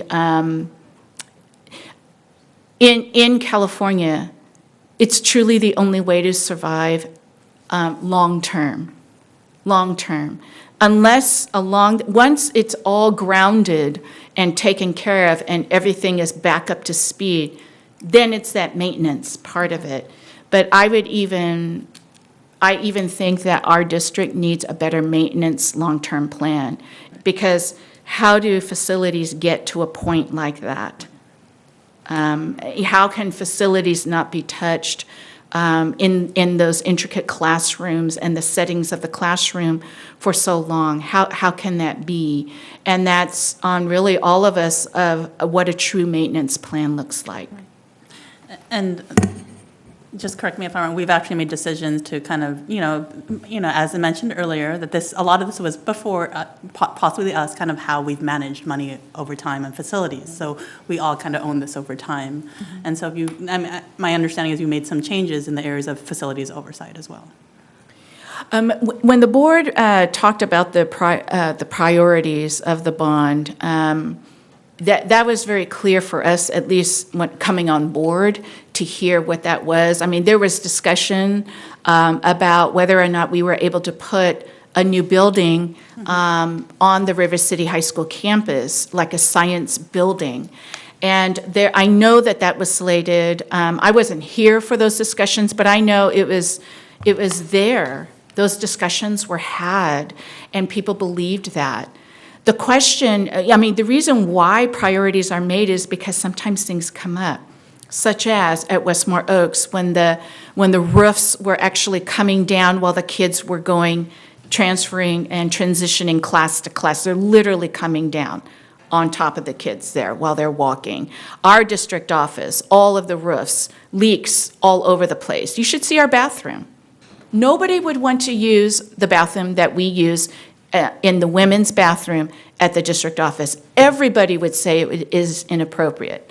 That's the first time I think anybody's ever said that. But that's basically it. The bathroom in the district office for women is inappropriate. But, those are the kinds of things of how we need to address some of those things. And so priorities do change as things happen, and the roofs became an important priority. and that's why we kind of have to shift some things. I'm not saying that the River City High School building is off the table. I'm not saying that. That's really for the board to decide. But I think what you decided at that discussion, if I recall correctly, was that you felt that those ADA issues needed to be taken care of, which usually what a first bond is taken care of. It's not pretty. It's to take care of the roofing and the ADA, the air conditioning, because we live in central part of California. It's things like that that are taken care of first. Okay, Trustee Kirby Gonzalez? I don't have any questions, but I do have comments for the dialogue. And so I think sometimes we get really, we live in the world of our schools. We're on our school campuses all the time. And so I just want to share another perspective, and that is that that I've taught in old classrooms, and that's what I'm in right now. This year I had mice, many frogs, and actually a snake in my classroom. I have a heater that doesn't work, an air conditioning that doesn't work, and I heated up a hot bag of water today to put over the button because somebody's telling me my air conditioning is working and it's clearly not. I live this world. I have tiles out in the hallway. No offense to my district, but there's tiles out in the hallway that just randomly fall, but they're made of foam, so we just sort of glue them back up. We used to have buckets that caught water, but we passed a bond, and I worked very hard phone banking, just like I did for this bond here, to pass that bond so that they could fix the roofs, they could fix the gutters. The gutter that now I can't open my window because the gutter's right in front of when the air conditioning doesn't work, you know. But this is a problem that all of our schools are older face, and it's a problem that I think we need to understand is an equity issue in terms of the state, too. We don't get facility money in the state like we should. They are saying it falls on a community. Well, when it falls on communities that are more disadvantaged, it's really cruel, quite frankly, because then you have other places that can snap their fingers and pass things and have really nice looking facilities. So I have to say that I just want us to understand when we look at these that this is an issue all over our state with our older facilities. And I know it well because I live it Monday through Thursday in my own class, and then I know it from being on our campuses. So I just want to say that because I don't want to place blame on former board members in terms of how they used their money, because we also have to remember there was a big recession and a lot of people laid off all over this state, and this district did not do that. The board that was before us did not do that. They made choices to keep programs, to keep teachers in front of kids. And so I don't want to second guess their decisions. But in any case, here we are. And so for everybody to know right now for Measure V, because I do believe very much, we had a lot of conversations on it in transparency, and we made sure that everything was on that website, and I made phone calls if there was ever a presentation and it wasn't. So if you go to our district website and you go to Measure V, you will see everything there. You will see the capital improvement plan should be uploaded. That was not a plan to create, that wasn't a plan for growth. And we know that we need a plan for growth. So it's not the perfect plan, but it was a plan to look at our buildings and how they need ADA and all of the kind of the needs that they needed for their kids right there. So you can see that there. You can see the discussions around what was needed. You can see all of the work that's happened. And it's also important to understand that some of the money that's been spent at Bright, we had matching grant funds for CTE. Mm-hmm. That we wouldn't have had in other ways. And so we really, in some ways, doubled our money with those pieces. So I want the community to know that what they did is right out there for everybody to see. And because of it, we don't have the buckets in the classrooms catching water and those basic needs. And simple things like I think back on Westfield's entrance. Westfield Village had this horrible entrance with, I don't know if you remember it, it was like bars and it was horrible and it looked like it was chain link fence wrapped around, and now there's an entrance there that's presentable. And so it did touch a lot of those things, and it touched every single one of our schools. And unfortunately, we're in a place where we have really high need. I get phone calls all the time. I get phone calls every single week from people wanting to come back to our schools. And it's not just Bridgeway. depending on the grade level, it's other schools too. And they can't get in, and they have siblings and they can't get in. I can't even go and work out anymore without having this conversation. We are bombarded in the grocery store and everywhere else. So I'm glad people want to be here, but we know that we have a capacity issue. So that's where we are. It's something I'm clearly a little bit passionate about. And I'm really sad that it falls on us in our community to try to find this money, but I think we need to have these conversations and look at it. And remind ourselves that this is a need for communities all over our state when they have older facilities. It's not just a Washington Unified problem. Thank you. Trustee Cruz? Yeah, I think we all know that our sites are failing. There's overcrowding, I know in Bridgeway, but there's overcrowding in other schools. There's rooms we can't use because of damage. We know, and what we're here tonight to talk about is what's the direction that we give staff. I think something that hasn't been said tonight, and something we do our community also, is the historical meaning. We can't just dismiss historical meaning. We had Bright that we turned into CTE, and I bothered Scott, reminded him every week, don't get rid of the Bright Night. That has historical meaning. Somewhere he says it's still around. But those little things may mean nothing to people that haven't attended the schools, or when you drove by Bright and you saw that night there, it means something to our community. So we can't just dismiss the historical meanings also. And also the rumors, social media is here. We didn't have that 50 years ago. So I encourage community to come out to our meetings, pick up the phone, call our superintendent. It doesn't help when, rumors start flying left and right and, people get worried. Schools are going to close down. It's hard for me, and you brought up Westmore Oaks, that you had to go out there and tell our staff that it's not going to close in 2 months. Well, I just was told today that it's also hard when Public Works goes out there with plans in the parking lot and nobody knows what's going on. So it doesn't help that we're having this conversation and partners are kind of doing what they want and we don't know what's going on. And it brings me to the bottom line. West Sac is growing. We know it's growing. And I feel like the district that we're out of the loop. I'm hearing houses are going up here, 22 here, 44 here. We can't keep up with the growth. And so, it's hard. We need all our stakeholders to come to the table with this. We need, people to come and say, all these little homes that are popping up, maybe it's just 10 homes, but it could be 5 families per home bringing 3 kids. So it adds up. And it's not just our problem, it's the community as a whole. It's all of our problem. And yes, we need input. And I think what I'm hearing tonight, we can sit up here all night and talk about all the issues and all the problems, is we need to know what the community wants, what the community is going to give. And if it's a poll, it's a poll. But I also don't want to just hire a company to do any random poll. I'd like to know people that are using the survey or poll, do they have kids? What kid, what school district, what school are their kids going to? What would benefit, what they would think, not just check A for this and B for this. I want to hear from our community. And so many times when we do a survey, we give them the information saying, this is what we want you to answer. I want to know what they want. So I would like some input. I don't want to just hire a random company to do any survey or poll, but I think that's where we're at. We do need to know what our community wants.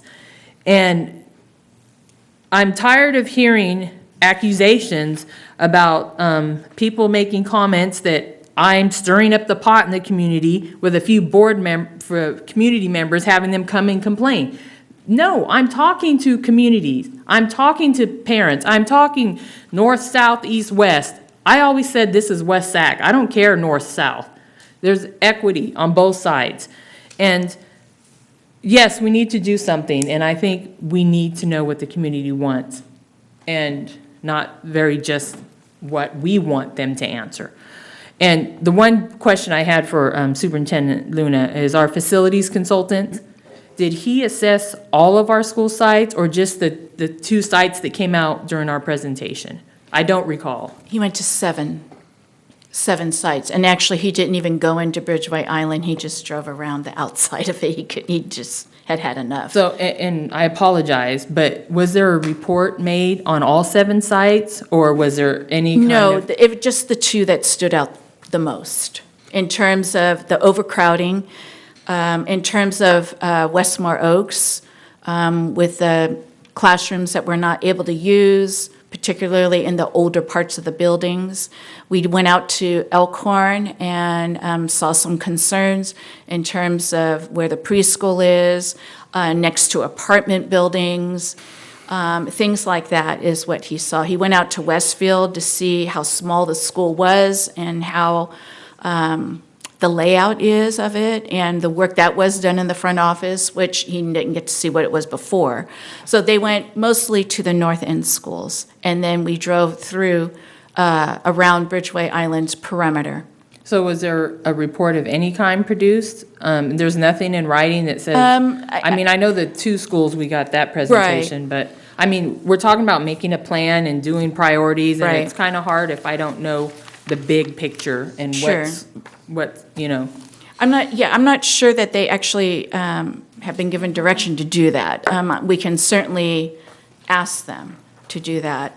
I just wanted to just comment on a couple things of the comments made in regards to a survey. So a poll is not just our parents. A poll for a school district initiative, at least the experiences that I've had on any, whether it's a parcel tax or whether it's a bond measure, is that it is anonymous. It's hundreds of people. Usually, in my experience, it's been 400. That's kind of the number. But it is a representative of all the voting community of the stakeholders. So they're going to make sure that the elder community, people who don't have children in our schools, because the schools affect the property taxes of the city. And it also affects like the traffic and the crowding. That's what usually neighborhoods with children, with families who don't have children that live in around the schools complain most about. So it will be, it's to be a variety of all the stakeholders of the voting community.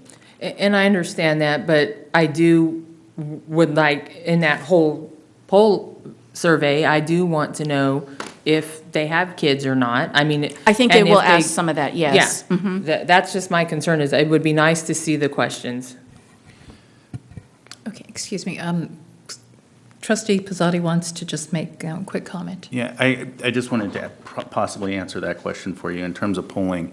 You can oversample a poll, or you can bifurcate the poll. So you can actually, generally 400 is the number for a small area like this, but say you wanted to do 800 sample size of likely voters, or, high propensity voters, so to speak, in order to get like who's likely willing to go out to the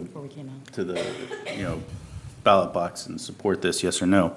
Of that, you can bifurcate it and then say, do you have children?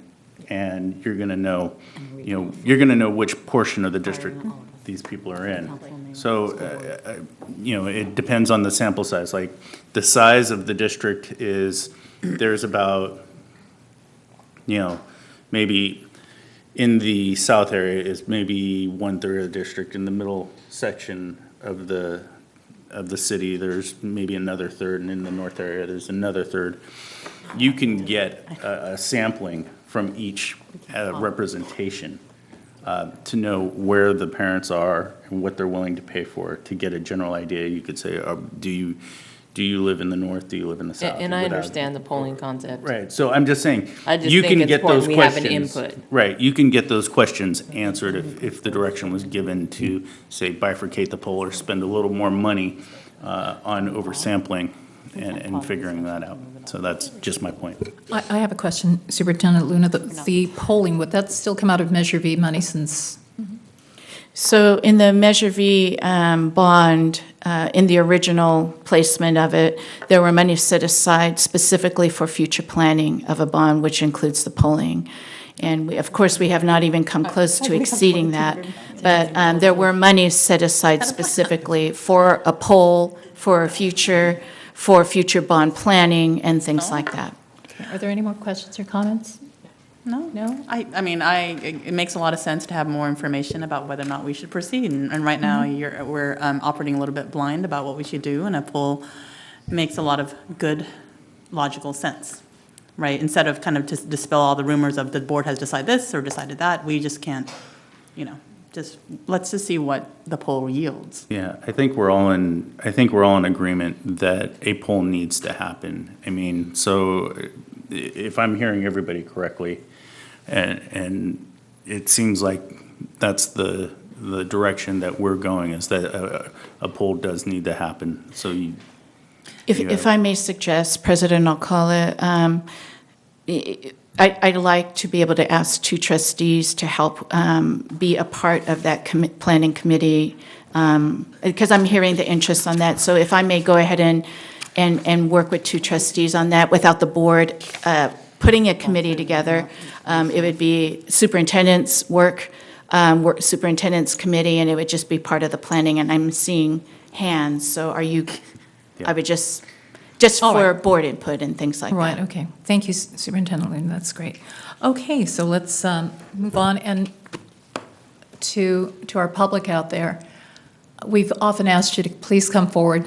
We would like to attend more of our school board meetings. Come and make public comment. Thank you to those that have, and we welcome that. Thank you so much. Let's move on now. Consent. Thank you. Consent agenda, with the exception of P5. Let us make... There's a comment. Yes. P7. Yes. Oh, it was P7? but no, you I thought it was P5, no? Take it after the vote? I thought we needed. I'm sorry. Which was it? Pat wants to talk about P7 before we vote on it. Okay. Pat Flint and P7. Pat Flint. Thank you. Thank you. Just real quick, part of my 3 minutes. It doesn't hurt to go to each school site and have a board discussion at each school site before you go to the polls. But on P7, the calendar for the college, middle college, high school, is that what it's called?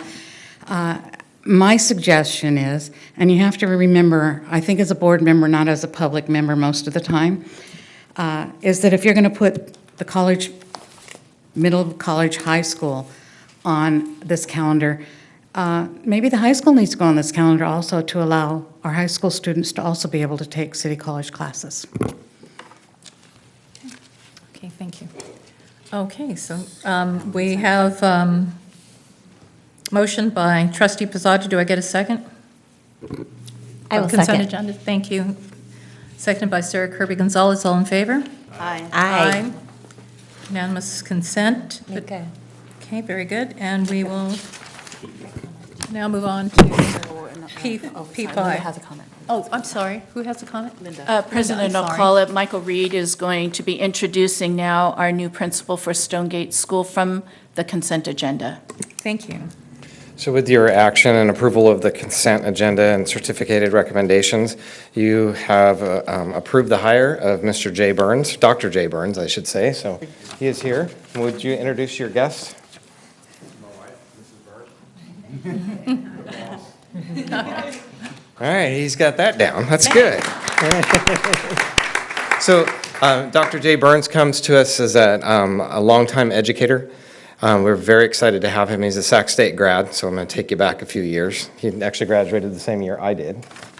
Good job.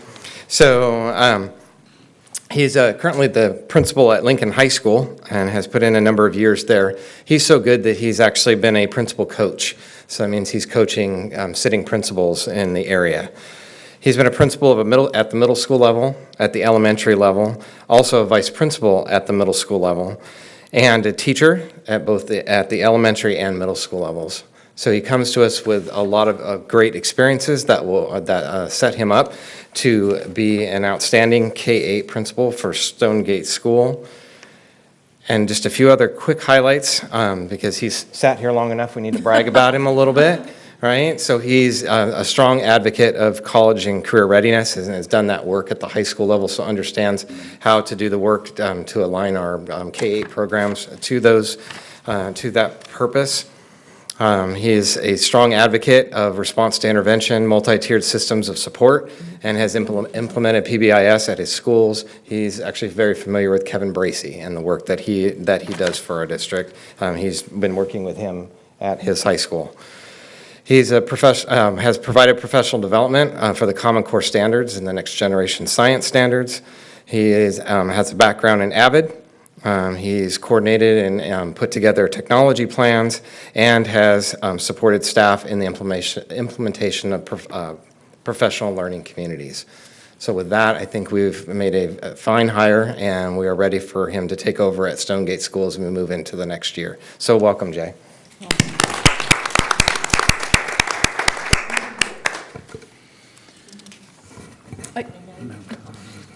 Okay, Let me make a quick motion real quick. all right.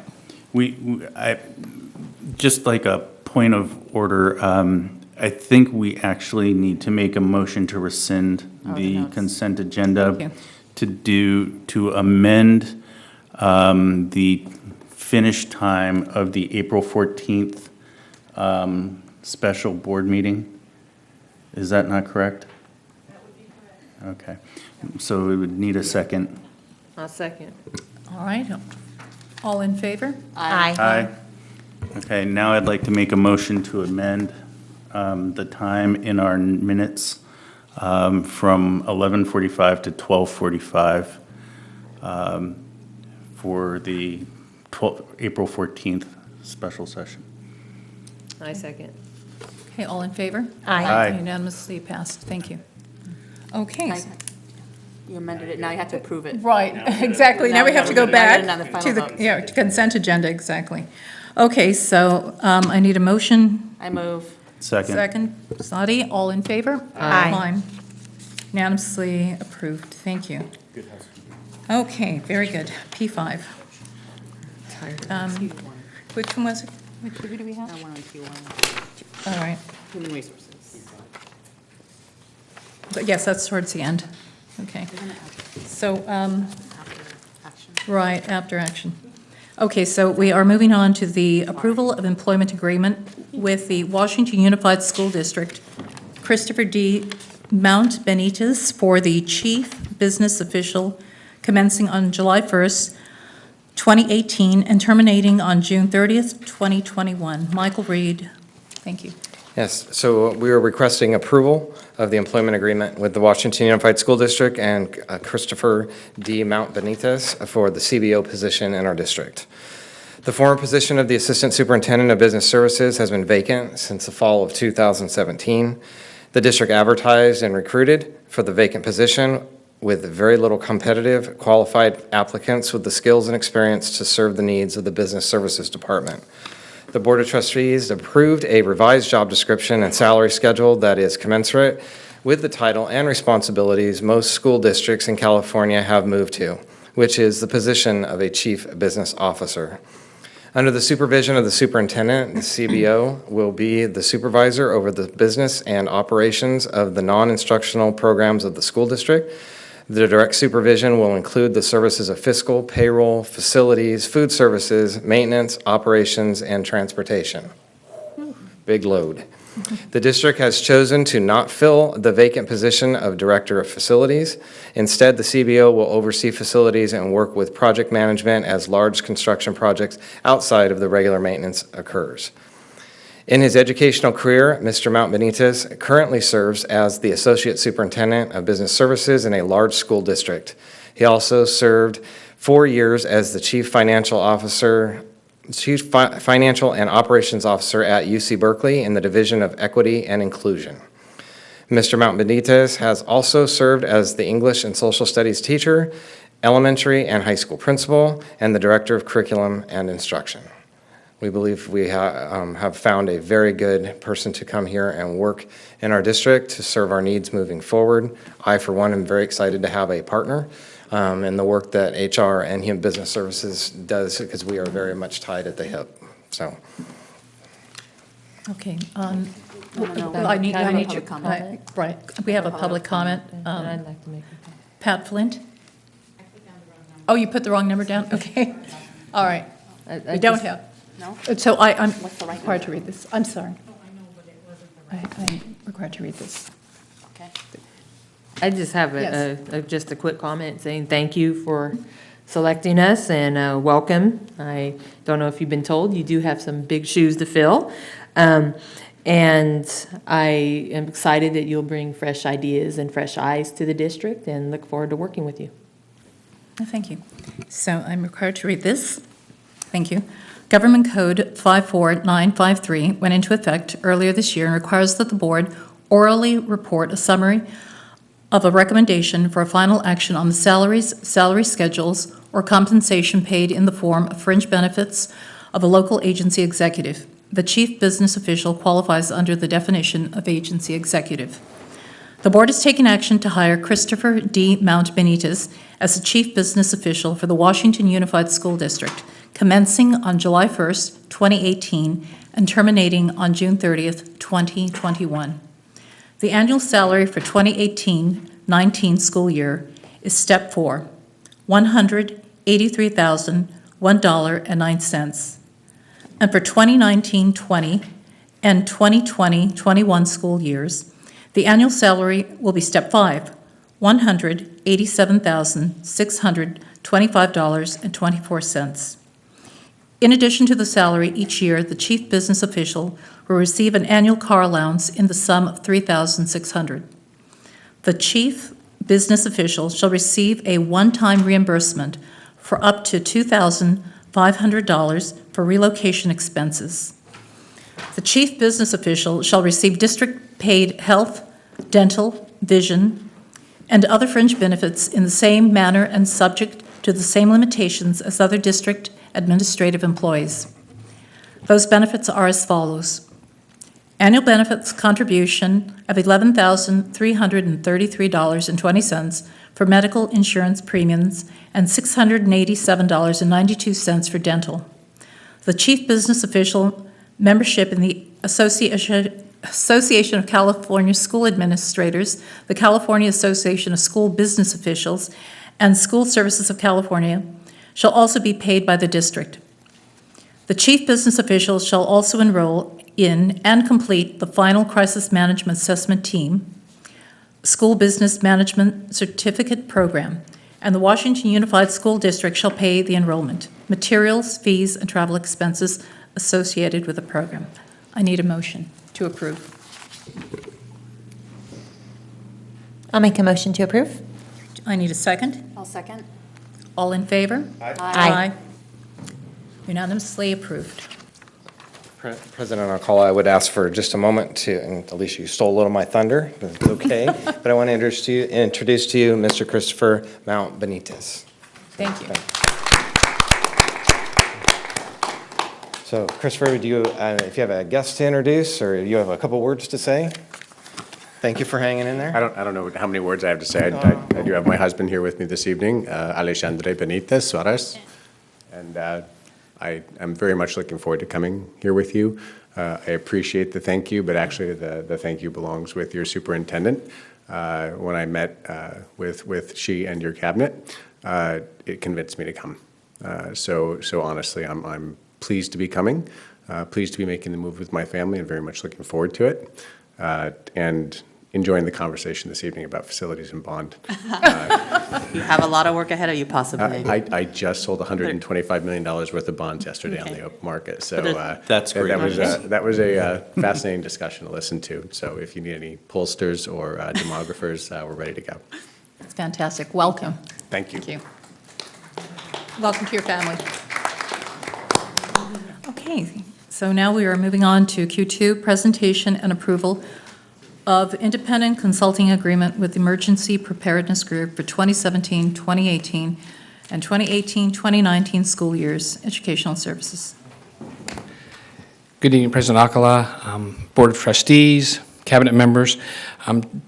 2 board meetings ago, I came to you with our school safety plans, and then on top of that, there were concerns from the community about how prepared we were or were not for situations, specifically after what everyone in the country had to witness in Florida.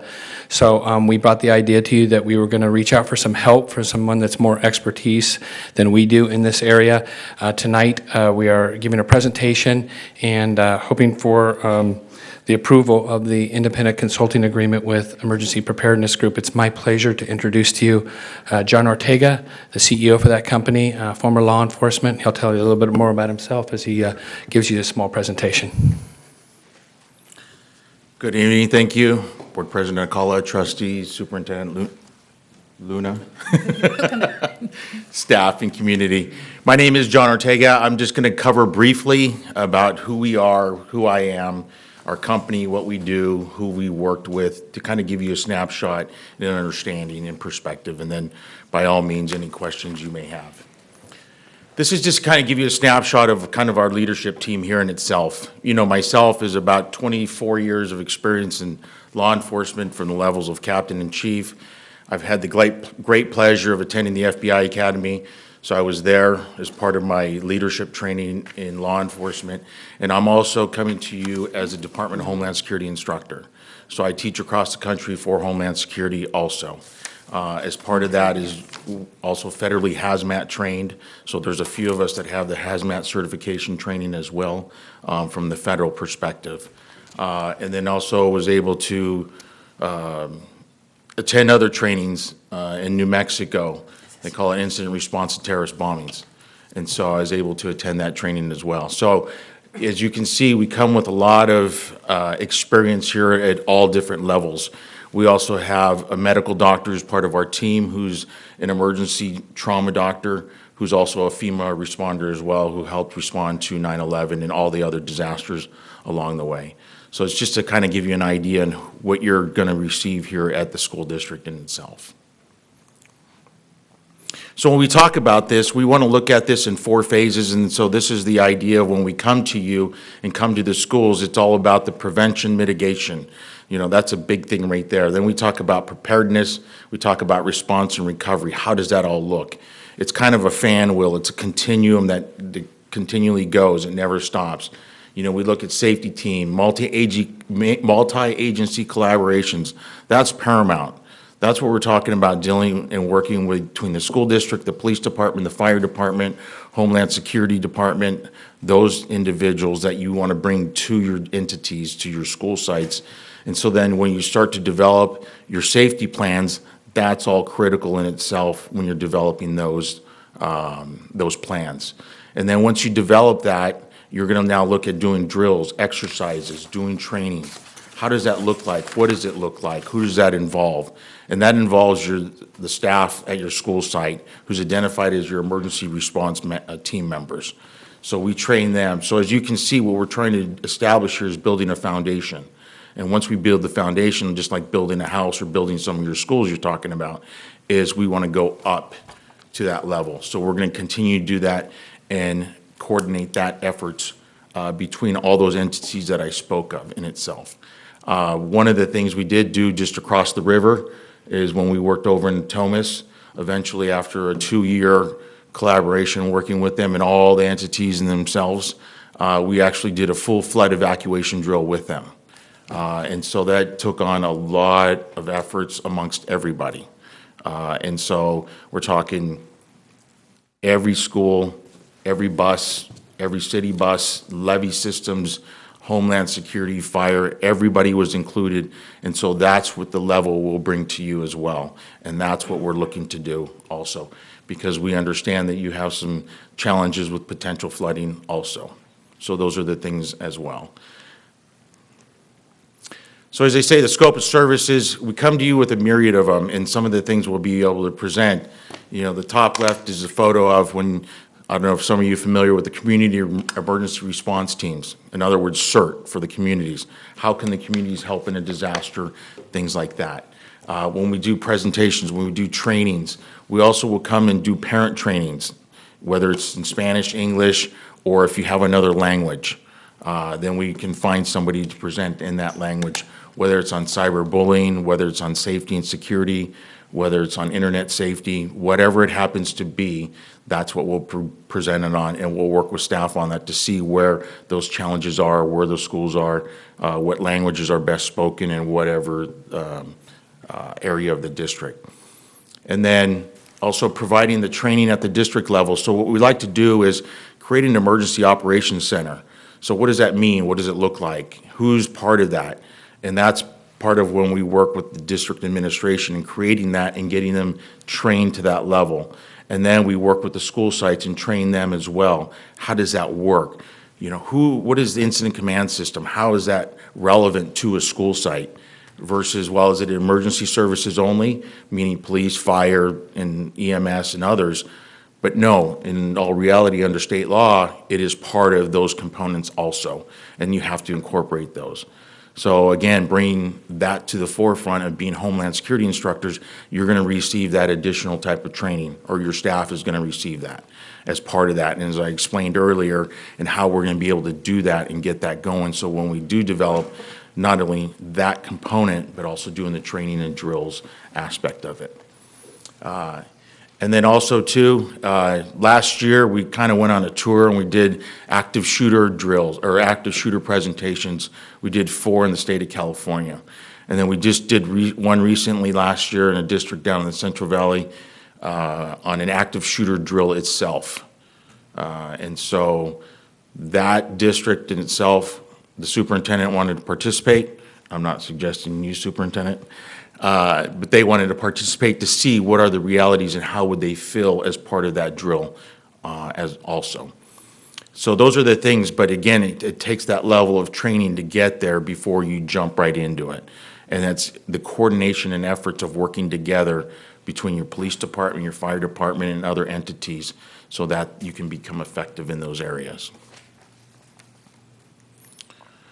So when we talk about this, and so when we look at the 4 levels here, what is it, this security vulnerability assessments, what does that look like? What do we do?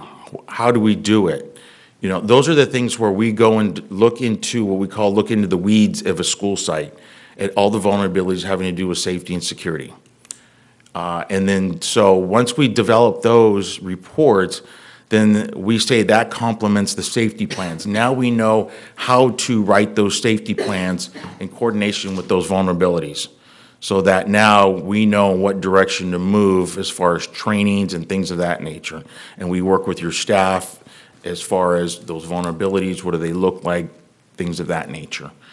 And again, when we talk about safety plans, the sites don't write them, we write them on behalf of the site, but in concert with them. So it alleviates a lot of their time in doing it, but they actually get to review it for all the information in there. So they really like that. In other words, we say we're their right arm, and they really like that a lot, saying, oh, here we go, another report. It's like saying I got to write my own LCAP again, and you know, coupled with this plan, and it's like, really? We got to do all this? But no, we are going to do it as well. And that's what I was talking about. So as you can see, it kind of starts to go, okay, now we've developed the vulnerabilities, we've talked about safety plans, now we get into the trainings, and then we get into the drills and evaluations. So as you can see, we've built that foundation, and that's what we want to accomplish by doing all of this. Again, I'm giving you a snapshot because I know of time constraints. You don't want me to be up here for an hour talking about this because it's the best subject ever, right? It is. It's an important subject. It's very important. So as part of this is when you look at this, what we do is we create this map for you. And this is called the one-stop shop, in other words. So as part of the safety assessments, we want to go in there and look at every entity as part of this facility. And we want to talk about internal and external factors associated with that building, that school site. So we look at traffic patterns, we look at the schools, we look at ingress, egress. We want to look at beginning of school, during school, after school. We want to look in the evenings. We want to look on weekends. You know, some of the folks at school districts are very surprised when they say, this much activity on a weekend? We had no idea. But we're providing that for you. So this in itself, we create when we develop the emergency plans at the school sites themselves. So at the legend below, it describes everything on that school site. So if you're a new person or a substitute, you can literally grab this map and know for an idea, okay, where do I go as far as an evacuation route? Where's my classroom in conjunction with wherever it is I need to go? So this is real critical, and when we talk about this, we talk about it at the school site, we talk about it with the principal, and we talk about it with law enforcement who's going to be present. Because our team has law enforcement experience in how to respond, best practices, things like that. But at the end of the day, reality says West Sacramento Police Department's going to respond. So it's critical that they're a component part of this. And so we will bring them to the table to be a part of it as well. And I always try to keep it short and sweet and to the point. So if any questions? Thank you. First, we have to actually public comment. Oh. I'm sorry. Alcala, before we take public comments, first I want to thank you for your time. I know you came a long way and you sat through our very exciting meeting here. And I just, before I make my next comment, I wanted to make sure I gave you the respect to hear your presentation in whichever way my motion goes, that's fine. But at this time, I do want to make a motion to table this matter. And my reasons is, again, we're talking about a plan. We've never had information about a safety plan. I know safety is very important, but Jerry just said a few months ago, he just provided us with a school safety plan, and they were templates. And so I'm not sure that we're ready to go this level, but my other concern is the first 3 months are $75,000, and I have a great concern for 3 months for $75,000.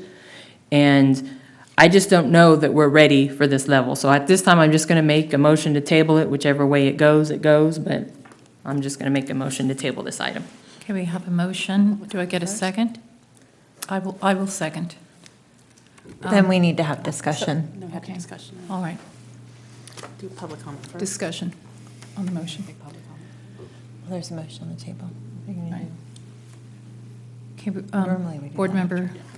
Well, I kind of stated a few, and again, it's no disrespect to you. I just feel like, you heard me earlier talk about we have no plan. And I often feel like things come to us, and I understand you're here to help us make a plan. I understand that. But I also want us to be ready for you to come into our school districts, right? Earlier this meeting, I asked about a previous consultant and if they visited all of our school sites, and we don't have the information from all the school sites. So I kind of feel like you're going to come in, and I don't feel like we're ready for you. That's my personal opinion. Of course, we're going to hear from the rest of the board. And again, I also had concerns. We have been spending a lot of money on consultants with no plan. And it's not personal to you or your company. It's to our board work. So that's. I'm going to agree. I think this is a very thorough, comprehensive plan, but I have to agree that we need to table this to a future date. So I'm going to adamantly disagree, but I'm going to ask if you want to take the public comments or not before I make my comments. Well, Point of parliamentary inquiry here. We have a motion on the floor to table, so we're on a discussion on the motion ahead of us. So then I'll make my comments. Okay, please. So this is a lot of money. So right away when I saw this, I thought this is a lot of money. But I also thought this is the one thing that I hear the most every single school site I'm on. Every single school site. And this is a plan, and I don't think we have time to wait. And we asked staff to bring forward help. This is what we asked for. And this is what our community asked for, and this is what our parents asked for. So yes, I agree it's a lot of money when we look at this, but I also know that we don't have the expertise internally to do this. And the idea that we can have somebody help us with a plan for every single school site that we can bring forward to keep our kids safe, 100%. 100% I am for this, and I can't even believe you'd be considering tabling it, to be honest with you, because this is the comment I hear all the time. and we have an expert to bring in. And this is a place where I absolutely 100% trust staff that is on these campuses all the time, that works on all of these safety plans, and that feels that they need help from an outside organization, has researched and has sought out a group.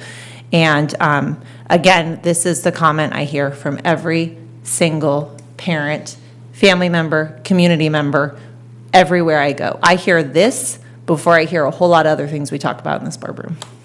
So I absolutely support it. Okay, Member Pisati? Yeah, on the motion, I would agree that I don't think it's time to table this item. I'll echo Trustee Kirby Gonzalez's comments. Our number one priority as trustees is to make sure we have a safe learning environment. And again, with the type of situations that we're seeing pop up around the country, active shooters, bomb threats, things of that nature, I want us to make sure that we have a specialist that can come in and help address the situation for us. Because you're right, we don't have that expertise in our school district right now. So this is something we have to contract for. And yes, it's expensive, but it's well worth everything in keeping, our children safe and in a safe learning environment. So I would agree with Trustee Kirby Gonzalez. Okay, Trustee Wong, did you want to make a comment? I too actually agree with the conversations I've had with parents around the district, as Trustee Kirby Gonzalez has had. We passed a safety resolution. We've made a lot of comments about this. There's been a lot of kind of concern from parents about what's been happening. All due respect to you, Jerry, like you don't have the expertise. You don't have the expertise. We've had a lot of time and discussion at this board, televised about this issue of safety. And so for kind of not just peace of mind, but just, again, in response to our parents who've actually come to various number of us, it is important to develop this plan. Trustee Cruz says, whether or not we're ready, when are we going to be ready, right? When is something bad supposed to happen before we're ready? And so I trust that staff has brought this to us for a reason, and that you have expertise in this area. Natomas has used you.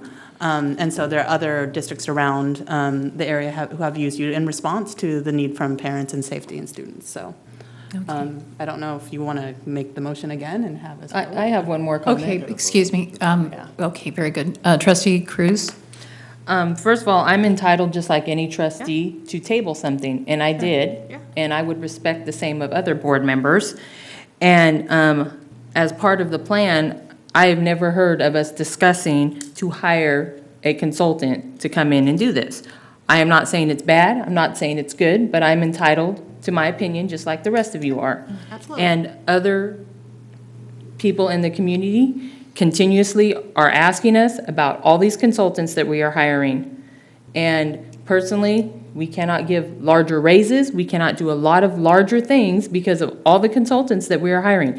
Safety is number one. I have been one of the people on this board that has been proactive and not heard. So I'm not saying this is a bad thing. And when are we going to be ready? I don't know. But I am not going to just continuously rubber stamp items that are put in front of me and there's no plan. And then we end up spending money. I have the Liberty plan here. I've showed it to you before. School's supposed to be done this year. So I am perfectly entitled as another trustee to give my comments and pull whatever I like. You don't have to agree. And that's why I said wherever this goes, it goes. But I'm entitled to make my comment as a trustee. Absolutely. Thank you. And, I know safety is everyone's concern, so it's not that I'm not concerned with our children's safety. That's always been primary. But I do agree that, if we left this to another session, perhaps we'd have more information.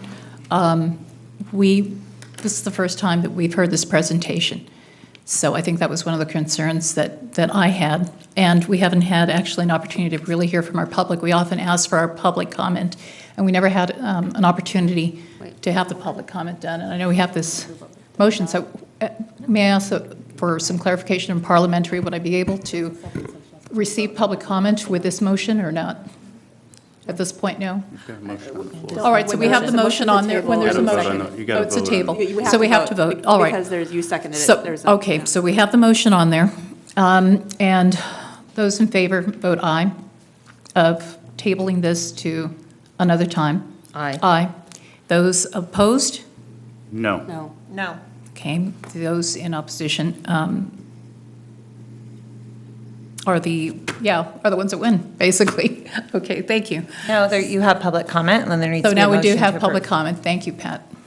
Thank you for listening to me. I appreciate it.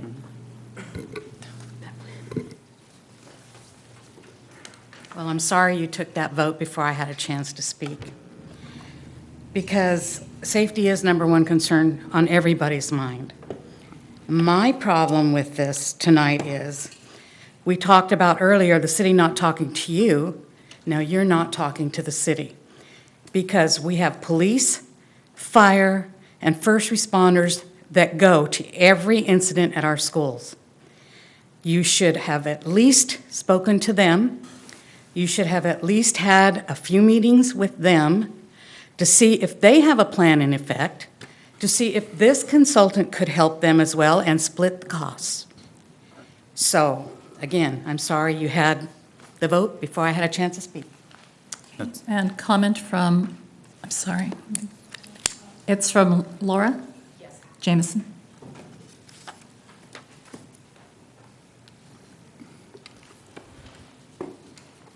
Hi, good evening again. Let's see, first question is just the document of the board agenda does not talk about what fund this money is going to be coming out of, and it's not clear if it's Measure V or some other fund, so that needs to be clarified.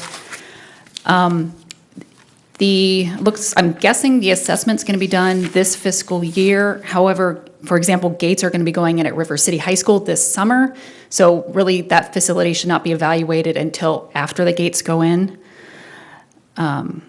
And another question, how many bids did the district receive for this work? And just what was the variety of the costs and the scope of services?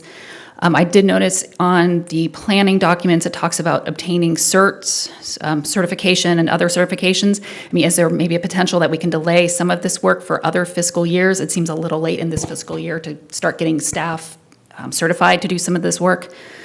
And then it was just a really something that somebody else mentioned, but I was at a planning commission meeting this Tuesday, and one of the planning commissioners actually said about one of the future apartment buildings that they're going to be building is he is a former, I can't remember what his job was, but he was pointing out all of the security issues on the for that apartment complex. And so I think there are other resources that we have. I cannot remember what planning commissioner it was. It was the one sitting in Jackie's seat. But so there are other resources in this city that may be able to help, like police and maybe that planning commissioner. So that's all I have to add. So thank you. Okay, so now we will have to. I was just wondering if we could have, Oh, can we thank have you, Jerry. staff? Yeah. Thank you. Just for a matter of clarity concerning the conversations and communication with the West Sac Police Department, a while ago I was put in charge by Superintendent Luna to communicate with the police department concerning different safety ideas, et cetera. I've been working with Lieutenant Nathan Steele, and Lieutenant Steele and I have conversed about this numerous times. I know he spoke to the chief about it. He's expressed that to me.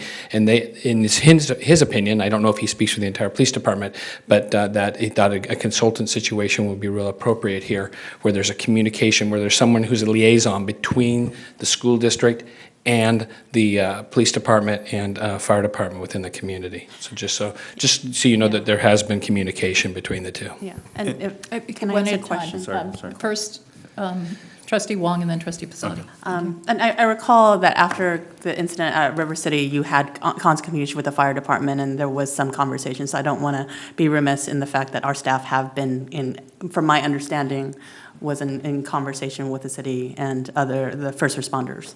Correct. Yes, I that's just want basically what all you of them, said. not just the fire, not just police, but also fire. Yeah, I personally have Yeah. not spoken to fire officials, but I know that some of the other people in the cabinet have.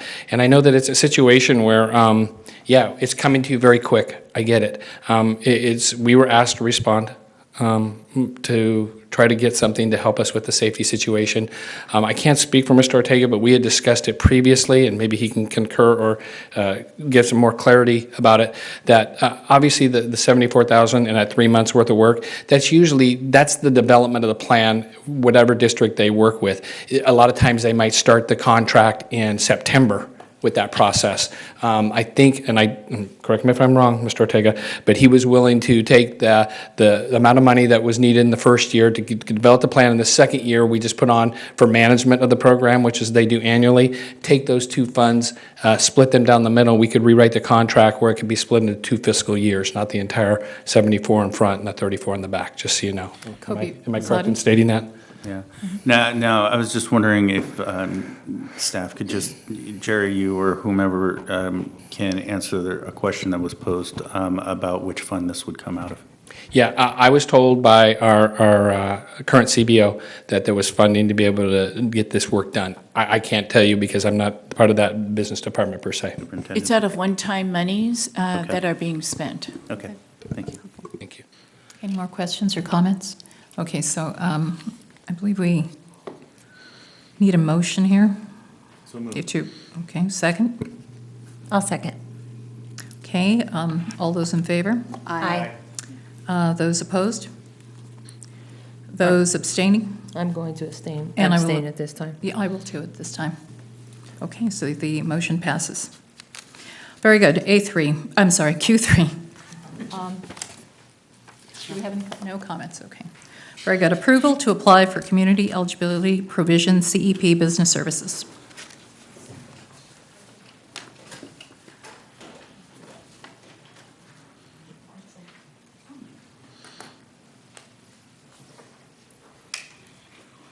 Thank you, President. I'll call it. I'm not Carrie Pena, but what I would like to do is thank Carrie Pena, who is our Director of Food Services, ahead of time. She was going to stay through the meeting, even though her agenda items on the end of the agenda, but she has a 6-hour commute for a meeting tomorrow. And so I just said, you need to go to that in safe travel so that she's not traveling at 10 o'clock at night and then arriving at 4 in the morning. So I will do my best. So basically, the community eligibility provision, it is a meal service option that schools can apply for when they have higher poverty areas.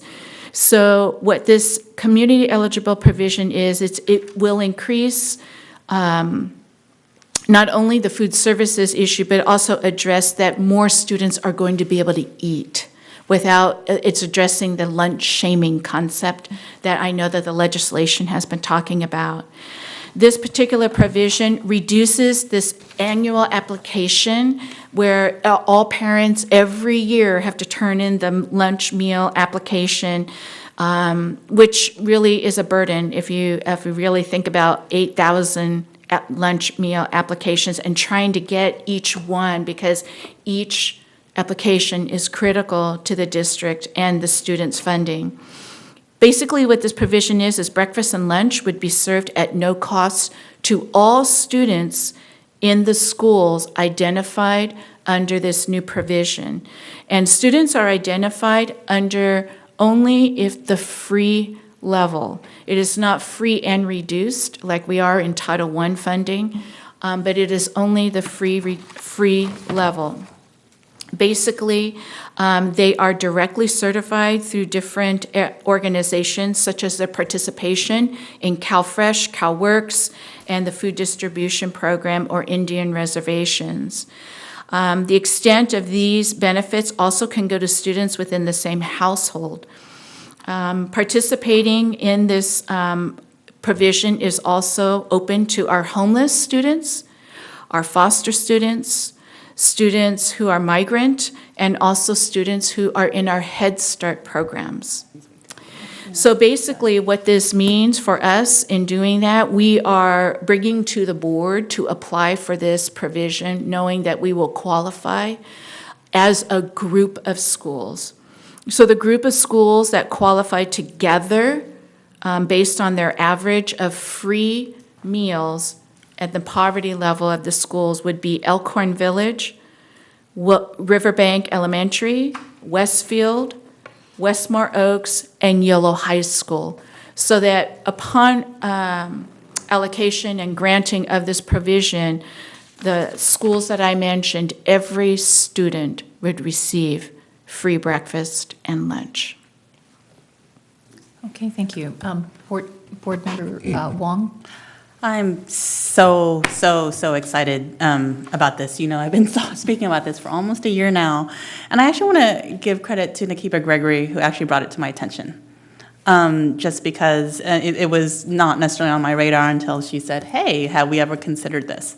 And so it's something from, you know, coming from our teachers who has actually seen, who's one who travels throughout our district, who sees the need. And I really, really appreciate you pushing that. And so I'm so grateful that, you know, when this first came on board, we weren't necessarily ready. And so I'm excited to see more resources be identified in our North Side schools, right? In a way, in a meaningful way that they don't, that they can focus. So they don't have to have this lunch shaming concept. And just looking at the percentages of, this is free, not just reduced. So 61.2% of this population of kids are free, so lower, you know, very low. And I know that when we first talked about this with kind of the change in federal administration, we knew that there are a lot of families who were going to stop applying for certain things. And so for the fear of being identified, right, our undocumented families. And so this, you know, I'm not assuming that they're only there, but they're throughout. But the fact that they can also receive free and reduced lunch at school without fear of having to give up information or just, you know, I think that's a really huge and noble thing. And for 4 years, it's just, thank you so much for proceeding with this. And thank you to Nakiba for bringing it to our attention. So. Just for clarity, the data the data that we're using had to have been on April 2nd. So it's just recent, the most recent data that we're using for this application. So anything before that was not going to be valid. So we needed to really wait for that April 2nd cut point. But this application needs to be turned into the CDE by June 30th. So we just want to get ahead of the game before school is out to make sure our provision gets into the hands of the CDE. That's wonderful. Thank you. Okay, so we need a motion. I second. Second. All in favor? Aye. Thank you. So now we are at board governance. What time is it? Oh, I'm sorry, P5. Thank you for reminding me. Yes. P5, Don. But we need to make a motion. Oh, time, we need a motion to extend? 10 o'clock. Second? Anyone? Somebody second? Okay, Trustee Cruz, thank you. All in favor? Aye. All right, now we move to P5. Thank you. Don Stauffer. Thank you. Oh, P5, read it first, Yes, right. okay, here we go. P5 is approval of independent contracting agreement between Pac Fusion, Inc. and Washington Unified School District. Thank you. Hi, I did notice this item, and I do recognize the need to upgrade the phone systems, the remaining phone systems in the district, and the implications that has in situations like emergencies. But I was questioning that the fund for this was the school bond, Measure V, and was hoping that other, perhaps one-time monies could be used to pay for this. Thank you. Okay, so we now have to make a motion to approve P5. Okay, Trustee Pizzotti, a second? I second. Second, Trustee Wong, all in favor? Aye. I abstain. One abstention, Alicia Cruz. Thank you. Okay, so now we are at board governance. R1, timeline and process to transition governing board elections from at-large by trustee area elections. Superintendent Luna, thank you. Thank you, President Alcala, Board of Trustees. We want to make sure that we are keeping our public abreast of what this means in regards to the transition for the governing board to move to from at-large to by trustee area elections. At the last board meeting, resolution number 1718-22, the board did approve a resolution indicating the intent to transition to by trustee area elections. We wanted to let the board know where we are in terms of the process. We are within a 90-day period, and the first two steps that need to be done and worked on is about engaging the community and the district stakeholders about what this really is and about the boundaries of the trustee areas.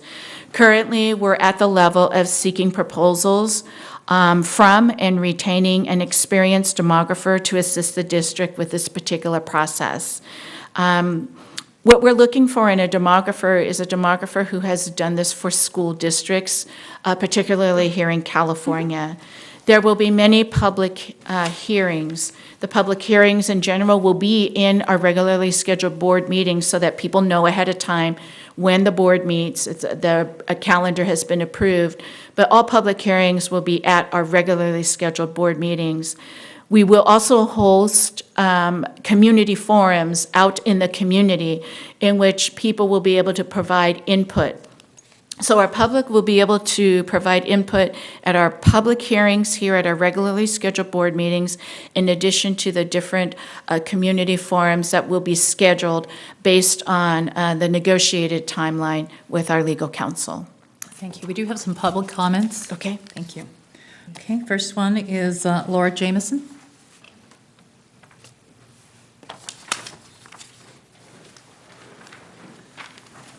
Good evening again.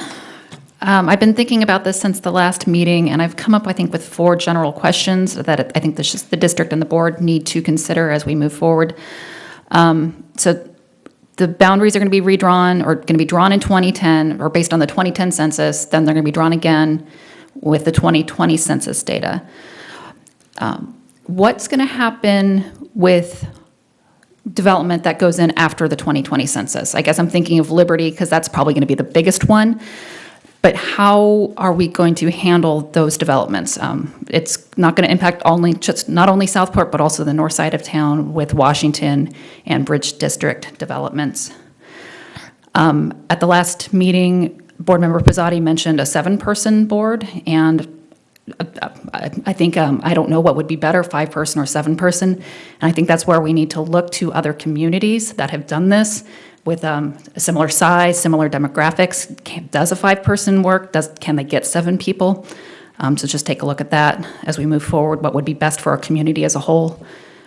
And then how to divide the areas. Do we follow school boundaries? Do we follow just non-school boundaries? I think the school boundaries can be difficult, especially in the south side of town where they get a little wonky.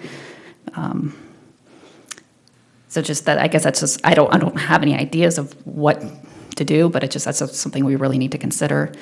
And then I think the community is going to need answers of what do we do if there is nobody running from an area. I have no idea what happens on board governance if we're down to an even number of members. So the community is going to have those questions. And I will say, in general, I do agree with this change. I think it is important to represent all parts of our community, but I do have concerns that we're not going to get members or people interested in running from certain parts of the community, maybe north or south. I'm kind of surprised that we don't have more people here at this board meeting for some of these issues. So we do have trouble engaging this community. So that's probably my biggest concern with this. So, all right, thank you for your time. Thank you. Pat Flint? She covered most of it. Okay, very good. And one more comment, I believe. I think it's me. Irene, I'm sorry, or Irina. You have such pretty writing. I had trouble with it. Thank you. Okay, we've had 7-member boards before. And sitting back in the audience tonight and seeing the way you're working as a board, and you can't get 5 people to agree, imagine 7 people up there. It doesn't work. And that's why we went to a 5-member board. I'm a little confused. I watched the last board meeting from home.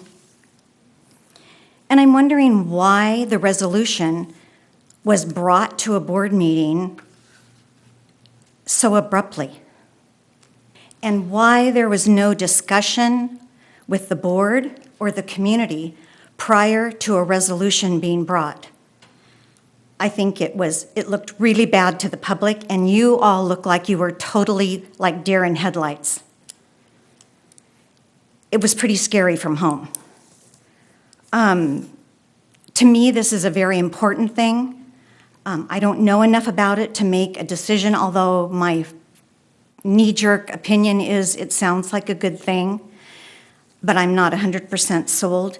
But I think that discussion should have happened prior to a resolution by the board. I understand about the attorney saying it would cost you millions if you fought it, but that discussion should have happened. And it surprises me that you got it sprung on you at the last minute, that you had to make a decision or pay millions of dollars to fight it. There have been a couple important items in the district that have been done the same way, and it's very alarming as a taxpayer. Thank you. Thank you. Okay. Are there any questions about the timelines, the process? No, that anyone would I just like have to? a comment. Okay, one. Okay. Is it about the process? Is it a question? No, it's just a comment. All right, comment. Yeah, I definitely struggled with this. It was brought to us because of a lawsuit or a threat of a lawsuit. It wasn't actually a lawsuit filed. And we were working within timeframes in order to respond. There was a letter issued to us and said we had to respond within a certain amount of time or a lawsuit would be filed. So our response had to happen at a board meeting, and we did respond. I personally did not like the direction that we had to go in such a short time frame. I personally would like to engage the community more. But as in general, I support single-member districts. But as it was stated earlier, I have an issue with doing lines in 2020 based off of 2010 census data, then doing lines again in 2022 off of 2020 census data. To me, that is ridiculous. We have to do lines in consecutive years. So in two years, we're going to have to draw boundaries in 2 consecutive years for the following elections. That makes absolutely no sense to me. You know, I was hoping that maybe we could miss the deadline and pass an intention or a resolution of intention to do the lines in 2022 after the 2010 census data. And if we got sued, then we got sued, and then we may have to settle. But, you know, doing it at that time was certainly not my choice. I would not have done that. But everybody here has a fiduciary responsibility to the district. And there's, you know, the possible threat of lawsuit where we could end up spending, you know, hundreds of thousands of dollars, you know, in legal fees and having to pay for the plaintiff's legal fees. And the majority of the board decided not to go that way, and that's fine. I have a couple of questions going forward in this in terms of how are the grandfathering provisions going to work? So in 2020, we're going to draw these lines, and would the people that were elected in 2018 have to run again in 2020 now that we have all these boundaries drawn, or are they grandfathered in? And there's going to be certain districts without representation and other districts that have 2 or 3 members of the board sitting in it. So that could be a question that I'd like to have answered if we could have that done by staff. I personally like the idea of a 7-member board, just from a direct democracy sort of idea. The presumption of going to single-member districts is that it's cheaper and easier for the community to be engaged in their district boundary areas, so you can have more affordable elections. And yes, it's expensive. I know I had to raise $10,000 just to run in an at-large election. That was not easy. But then again, it does sometimes weed out the people that are just putting their name in the hat and nobody else runs against them and they win by default and not actually having to work for something. I worked for it. I walked every precinct in this district. And, it was very hard, and it was hard on my family to do. But it was something that was worthwhile, and it was something I cared deeply about. So I did it, and I gave up my time to do it. But if you truly if the purpose of district elections is to truly shrink the area in which members of that community can be represented, then going to a 7-member board would make it even smaller. So it's even less money that you would have to spend on an election. So that was my thought in terms of 7-member boards. And while we may not always communicate well with each other, differences of opinions are good. I like hearing from other people who don't agree with me. And I like knowing that getting us all on the same page is not always easy, but it's good to hear the other side. And I think it broadens our horizons when we do that. I do have a question for staff about the grandfathering of districts where you have members that are going to be just elected. Is that how that works? Certain members would be elected? Could staff answer that? If by staff you're talking to me. Yes, I am, Marie. Thank you. It is possible that in the 2020 election, what you'll end up having is you'll have 2 members, or 3 members, depending on how many are up, 3 members probably voted in by area and 2 members who remain on the board at large. And so you could have, let's say your next door neighbor is running, you could have 2 people living in exactly the same area, but one of them is the at-large member, and one of them is the area member until the next election. Very good. Any other questions? Okay, I believe at this point, Linda, we're into the process, right? So it's already been determined that the board has agreed that we are going single member. Now it's about the process and getting the community engaged in this, notifying them of when we will be having dates for community input. We'll go out, and I'm sure our Constant Contact, as well as other publications like the News Ledger, and make certain that the community has all the information available so they can come and give their input. We want buy-in. That's going to be very critical. Can I make a point of clarification? Didn't the resolution state it was our intention, it wasn't a declaration? I believe we are definitely going into single member. We know if we do not go into single member, could you please clarify this for us? We will get sued. Well, but that's not a declaration. We are stating a You resolution. declared, I don't have the language in front of me, but you declared your intent to go for the 2020 election. There are many steps that this board and the community must go through before the board adopts its final maps and determines how to move forward. All right, thank you. So, any other questions or comments? Very good. Then we are now moving on to future board agenda items. S1, public hearing, multi-year projected budget for 2017-2020, June 14, 2018. S2, public hearing, local control accountability plan, June 14, 2018. S3, approval of budget 2017-2020, June 28, 2018. And S4, approval of local control accountability plan, June 28, 2018. So I will now ask, yes.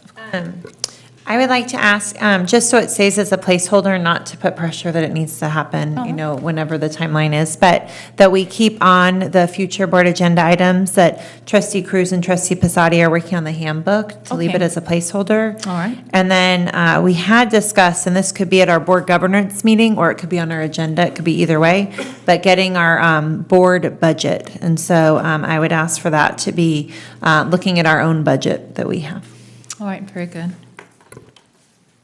I will have a blue form, and I'll give it to the superintendent. But I mentioned tonight, and I'd like a FICMAC study on the district, and I put some additional information down here. I came in on the tail end when we got the results of the FICMAC study, so I'm not sure of the initial process. So I'd like to get some information what that would entail. Okay, thank you. So I'll give this to the superintendent. Thank you so much. And trustee Kirby Gonzalez, could I ask you to please submit the blue forms too? Yes, it was on the agenda, it's just been removed, so if you want me to do that, I can, but. That would be yeah, great, thank you. It's a long agenda, so next time. All right, very good. So I need now a motion to adjourn. There's nothing else? Thank you. Second? Me. Thank you. All in favor? Aye. Thank you.